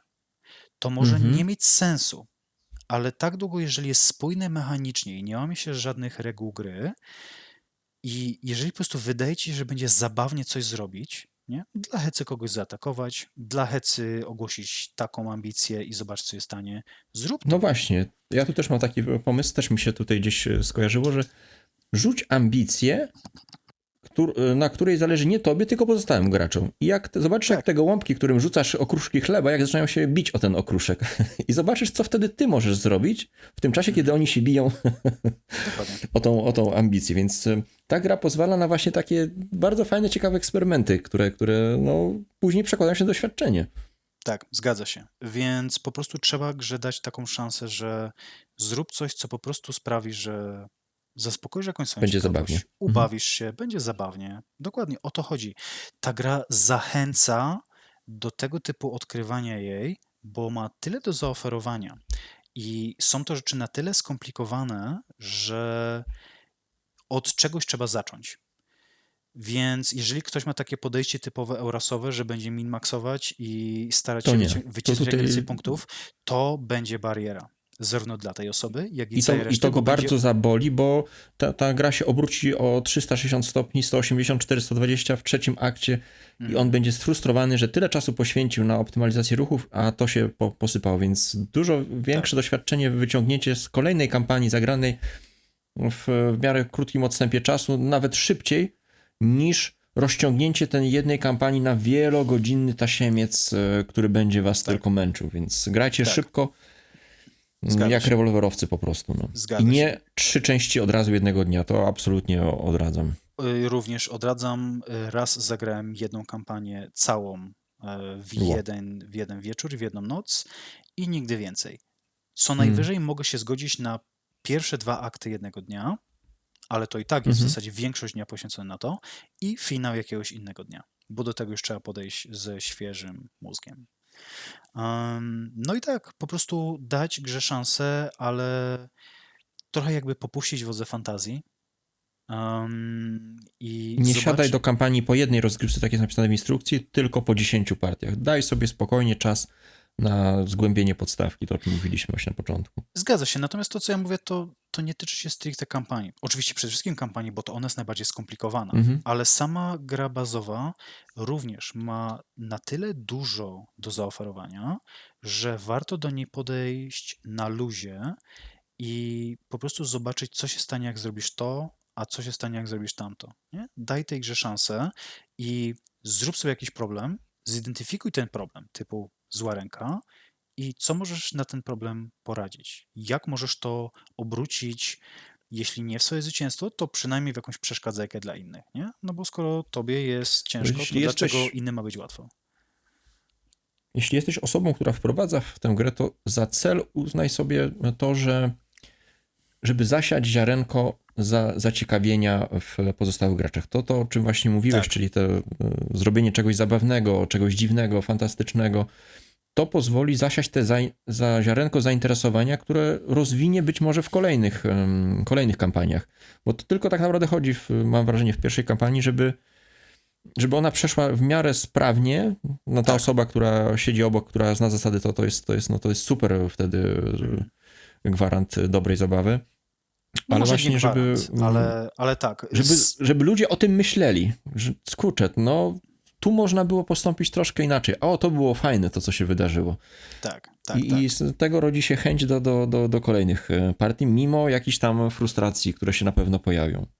Tak, ale odsunięcie jakby tego utrzymania jakby stanu gry i pilnowania porządku wszystkiego, oddelegowanie tego jakiemuś doświadczonemu graczowi naprawdę pomaga, bo reszta może się skupić na tym, co jest istotne, a nie Tak. czuć się przytłoczona każdą jedną linijką instrukcji, a instrukcja no do najchudszych nie należy, tak to ujmę. Być może z tego też wynikało twoje odczucie po tej jednej kampanii, którą rozgrywałeś, bo zdaję sobie oczywiście sprawę z tego, że nie każdy ma taką możliwość, żeby zaprosić kogoś, kto już jest dobrze zaznajomiony z grą. Tak w zasadzie raczej będzie się zdarzać częściej niż rzadziej. W tym przypadku ja polecam serdecznie obejrzeć sobie jakiś filmik w internecie. Jest to gra na tyle popularna, że da się bez problemu znaleźć całe rozgrywki, czy to gry bazowej, czy całej Tak, albo kampanii. mówić się na Tabletop Simulatorze po prostu już. To już wtedy mamy dostęp do Na graczy z całej przykład. Polski. Nie? Na przykład z całej Polski, z całego świata możliwości jest mnóstwo. To, o czym ja przede wszystkim chciałbym przestrzec potencjalnych graczy, czy to w wersji bazowej, czy kampanii, jest podchodzenie do tej gry ze zbyt wysokimi oczekiwaniami i zbyt sztywnym nastawieniem. Nie? Dajmy grze faktycznie rozkwitnąć, próbujmy pilnować jej mechanik i postępować zgodnie z nimi, ale jeśli o czymś zapomnimy, jeśli jakaś mechanika nam umknie, no to przecież nic się takiego nie stanie, świat się nie zawali. Jeśli zidentyfikujemy problem i potem będziemy go w stanie naprawić, no to super. Nie? No, pomyłki się zdarzają i w grze tego kalibru są wręcz nieuniknione. Zawsze będzie jakaś pomyłka, nawet najbardziej doświadczeni gracze są tylko ludźmi, więc po prostu czasem o czymś zapomną, prawda? Po prostu Powiedz mi, No. no, to jeszcze jedno wam w ramach podsumowania takie pytanie. Jeśli chyba, że chcesz jeszcze coś dodać odnośnie poradnika. Ojej, no mógłbym tu mówić bardzo długo, więc myślę, przejdźmy po prostu do twojego pytania. Czy gra, akurat ta gra konkretnie nauczyła cię czegoś jako gracza po prostu? Nie mówię tylko o doświadczeniu jako ARX, tylko właśnie czy troszkę wprowadziła inną perspektywę na inne tytuły? Czy czułeś, że na przykład, że ta gra rozwinęła cię w jakiś sposób jako gracza? Na pewno mnie rozwinęła pod tym względem, że no po pierwsze jest to nowy typ dla mnie gry w pewnych aspektach, więc zawsze to jest coś nowego, takiego planszówkowego, co miałem przyjemność poznać. Po drugie, otworzyło to moje oczy jeszcze bardziej na twórczość zarówno Warlego, jak i innych twórców, prawda? No, to jest właśnie jak z tym takim poznawaniem świata, nie? Jeżeli potraktujemy to, co wiemy, jako taki promień światła rozchodzący się wokół nas, no to ten promień i ten okrąg będzie coraz większy.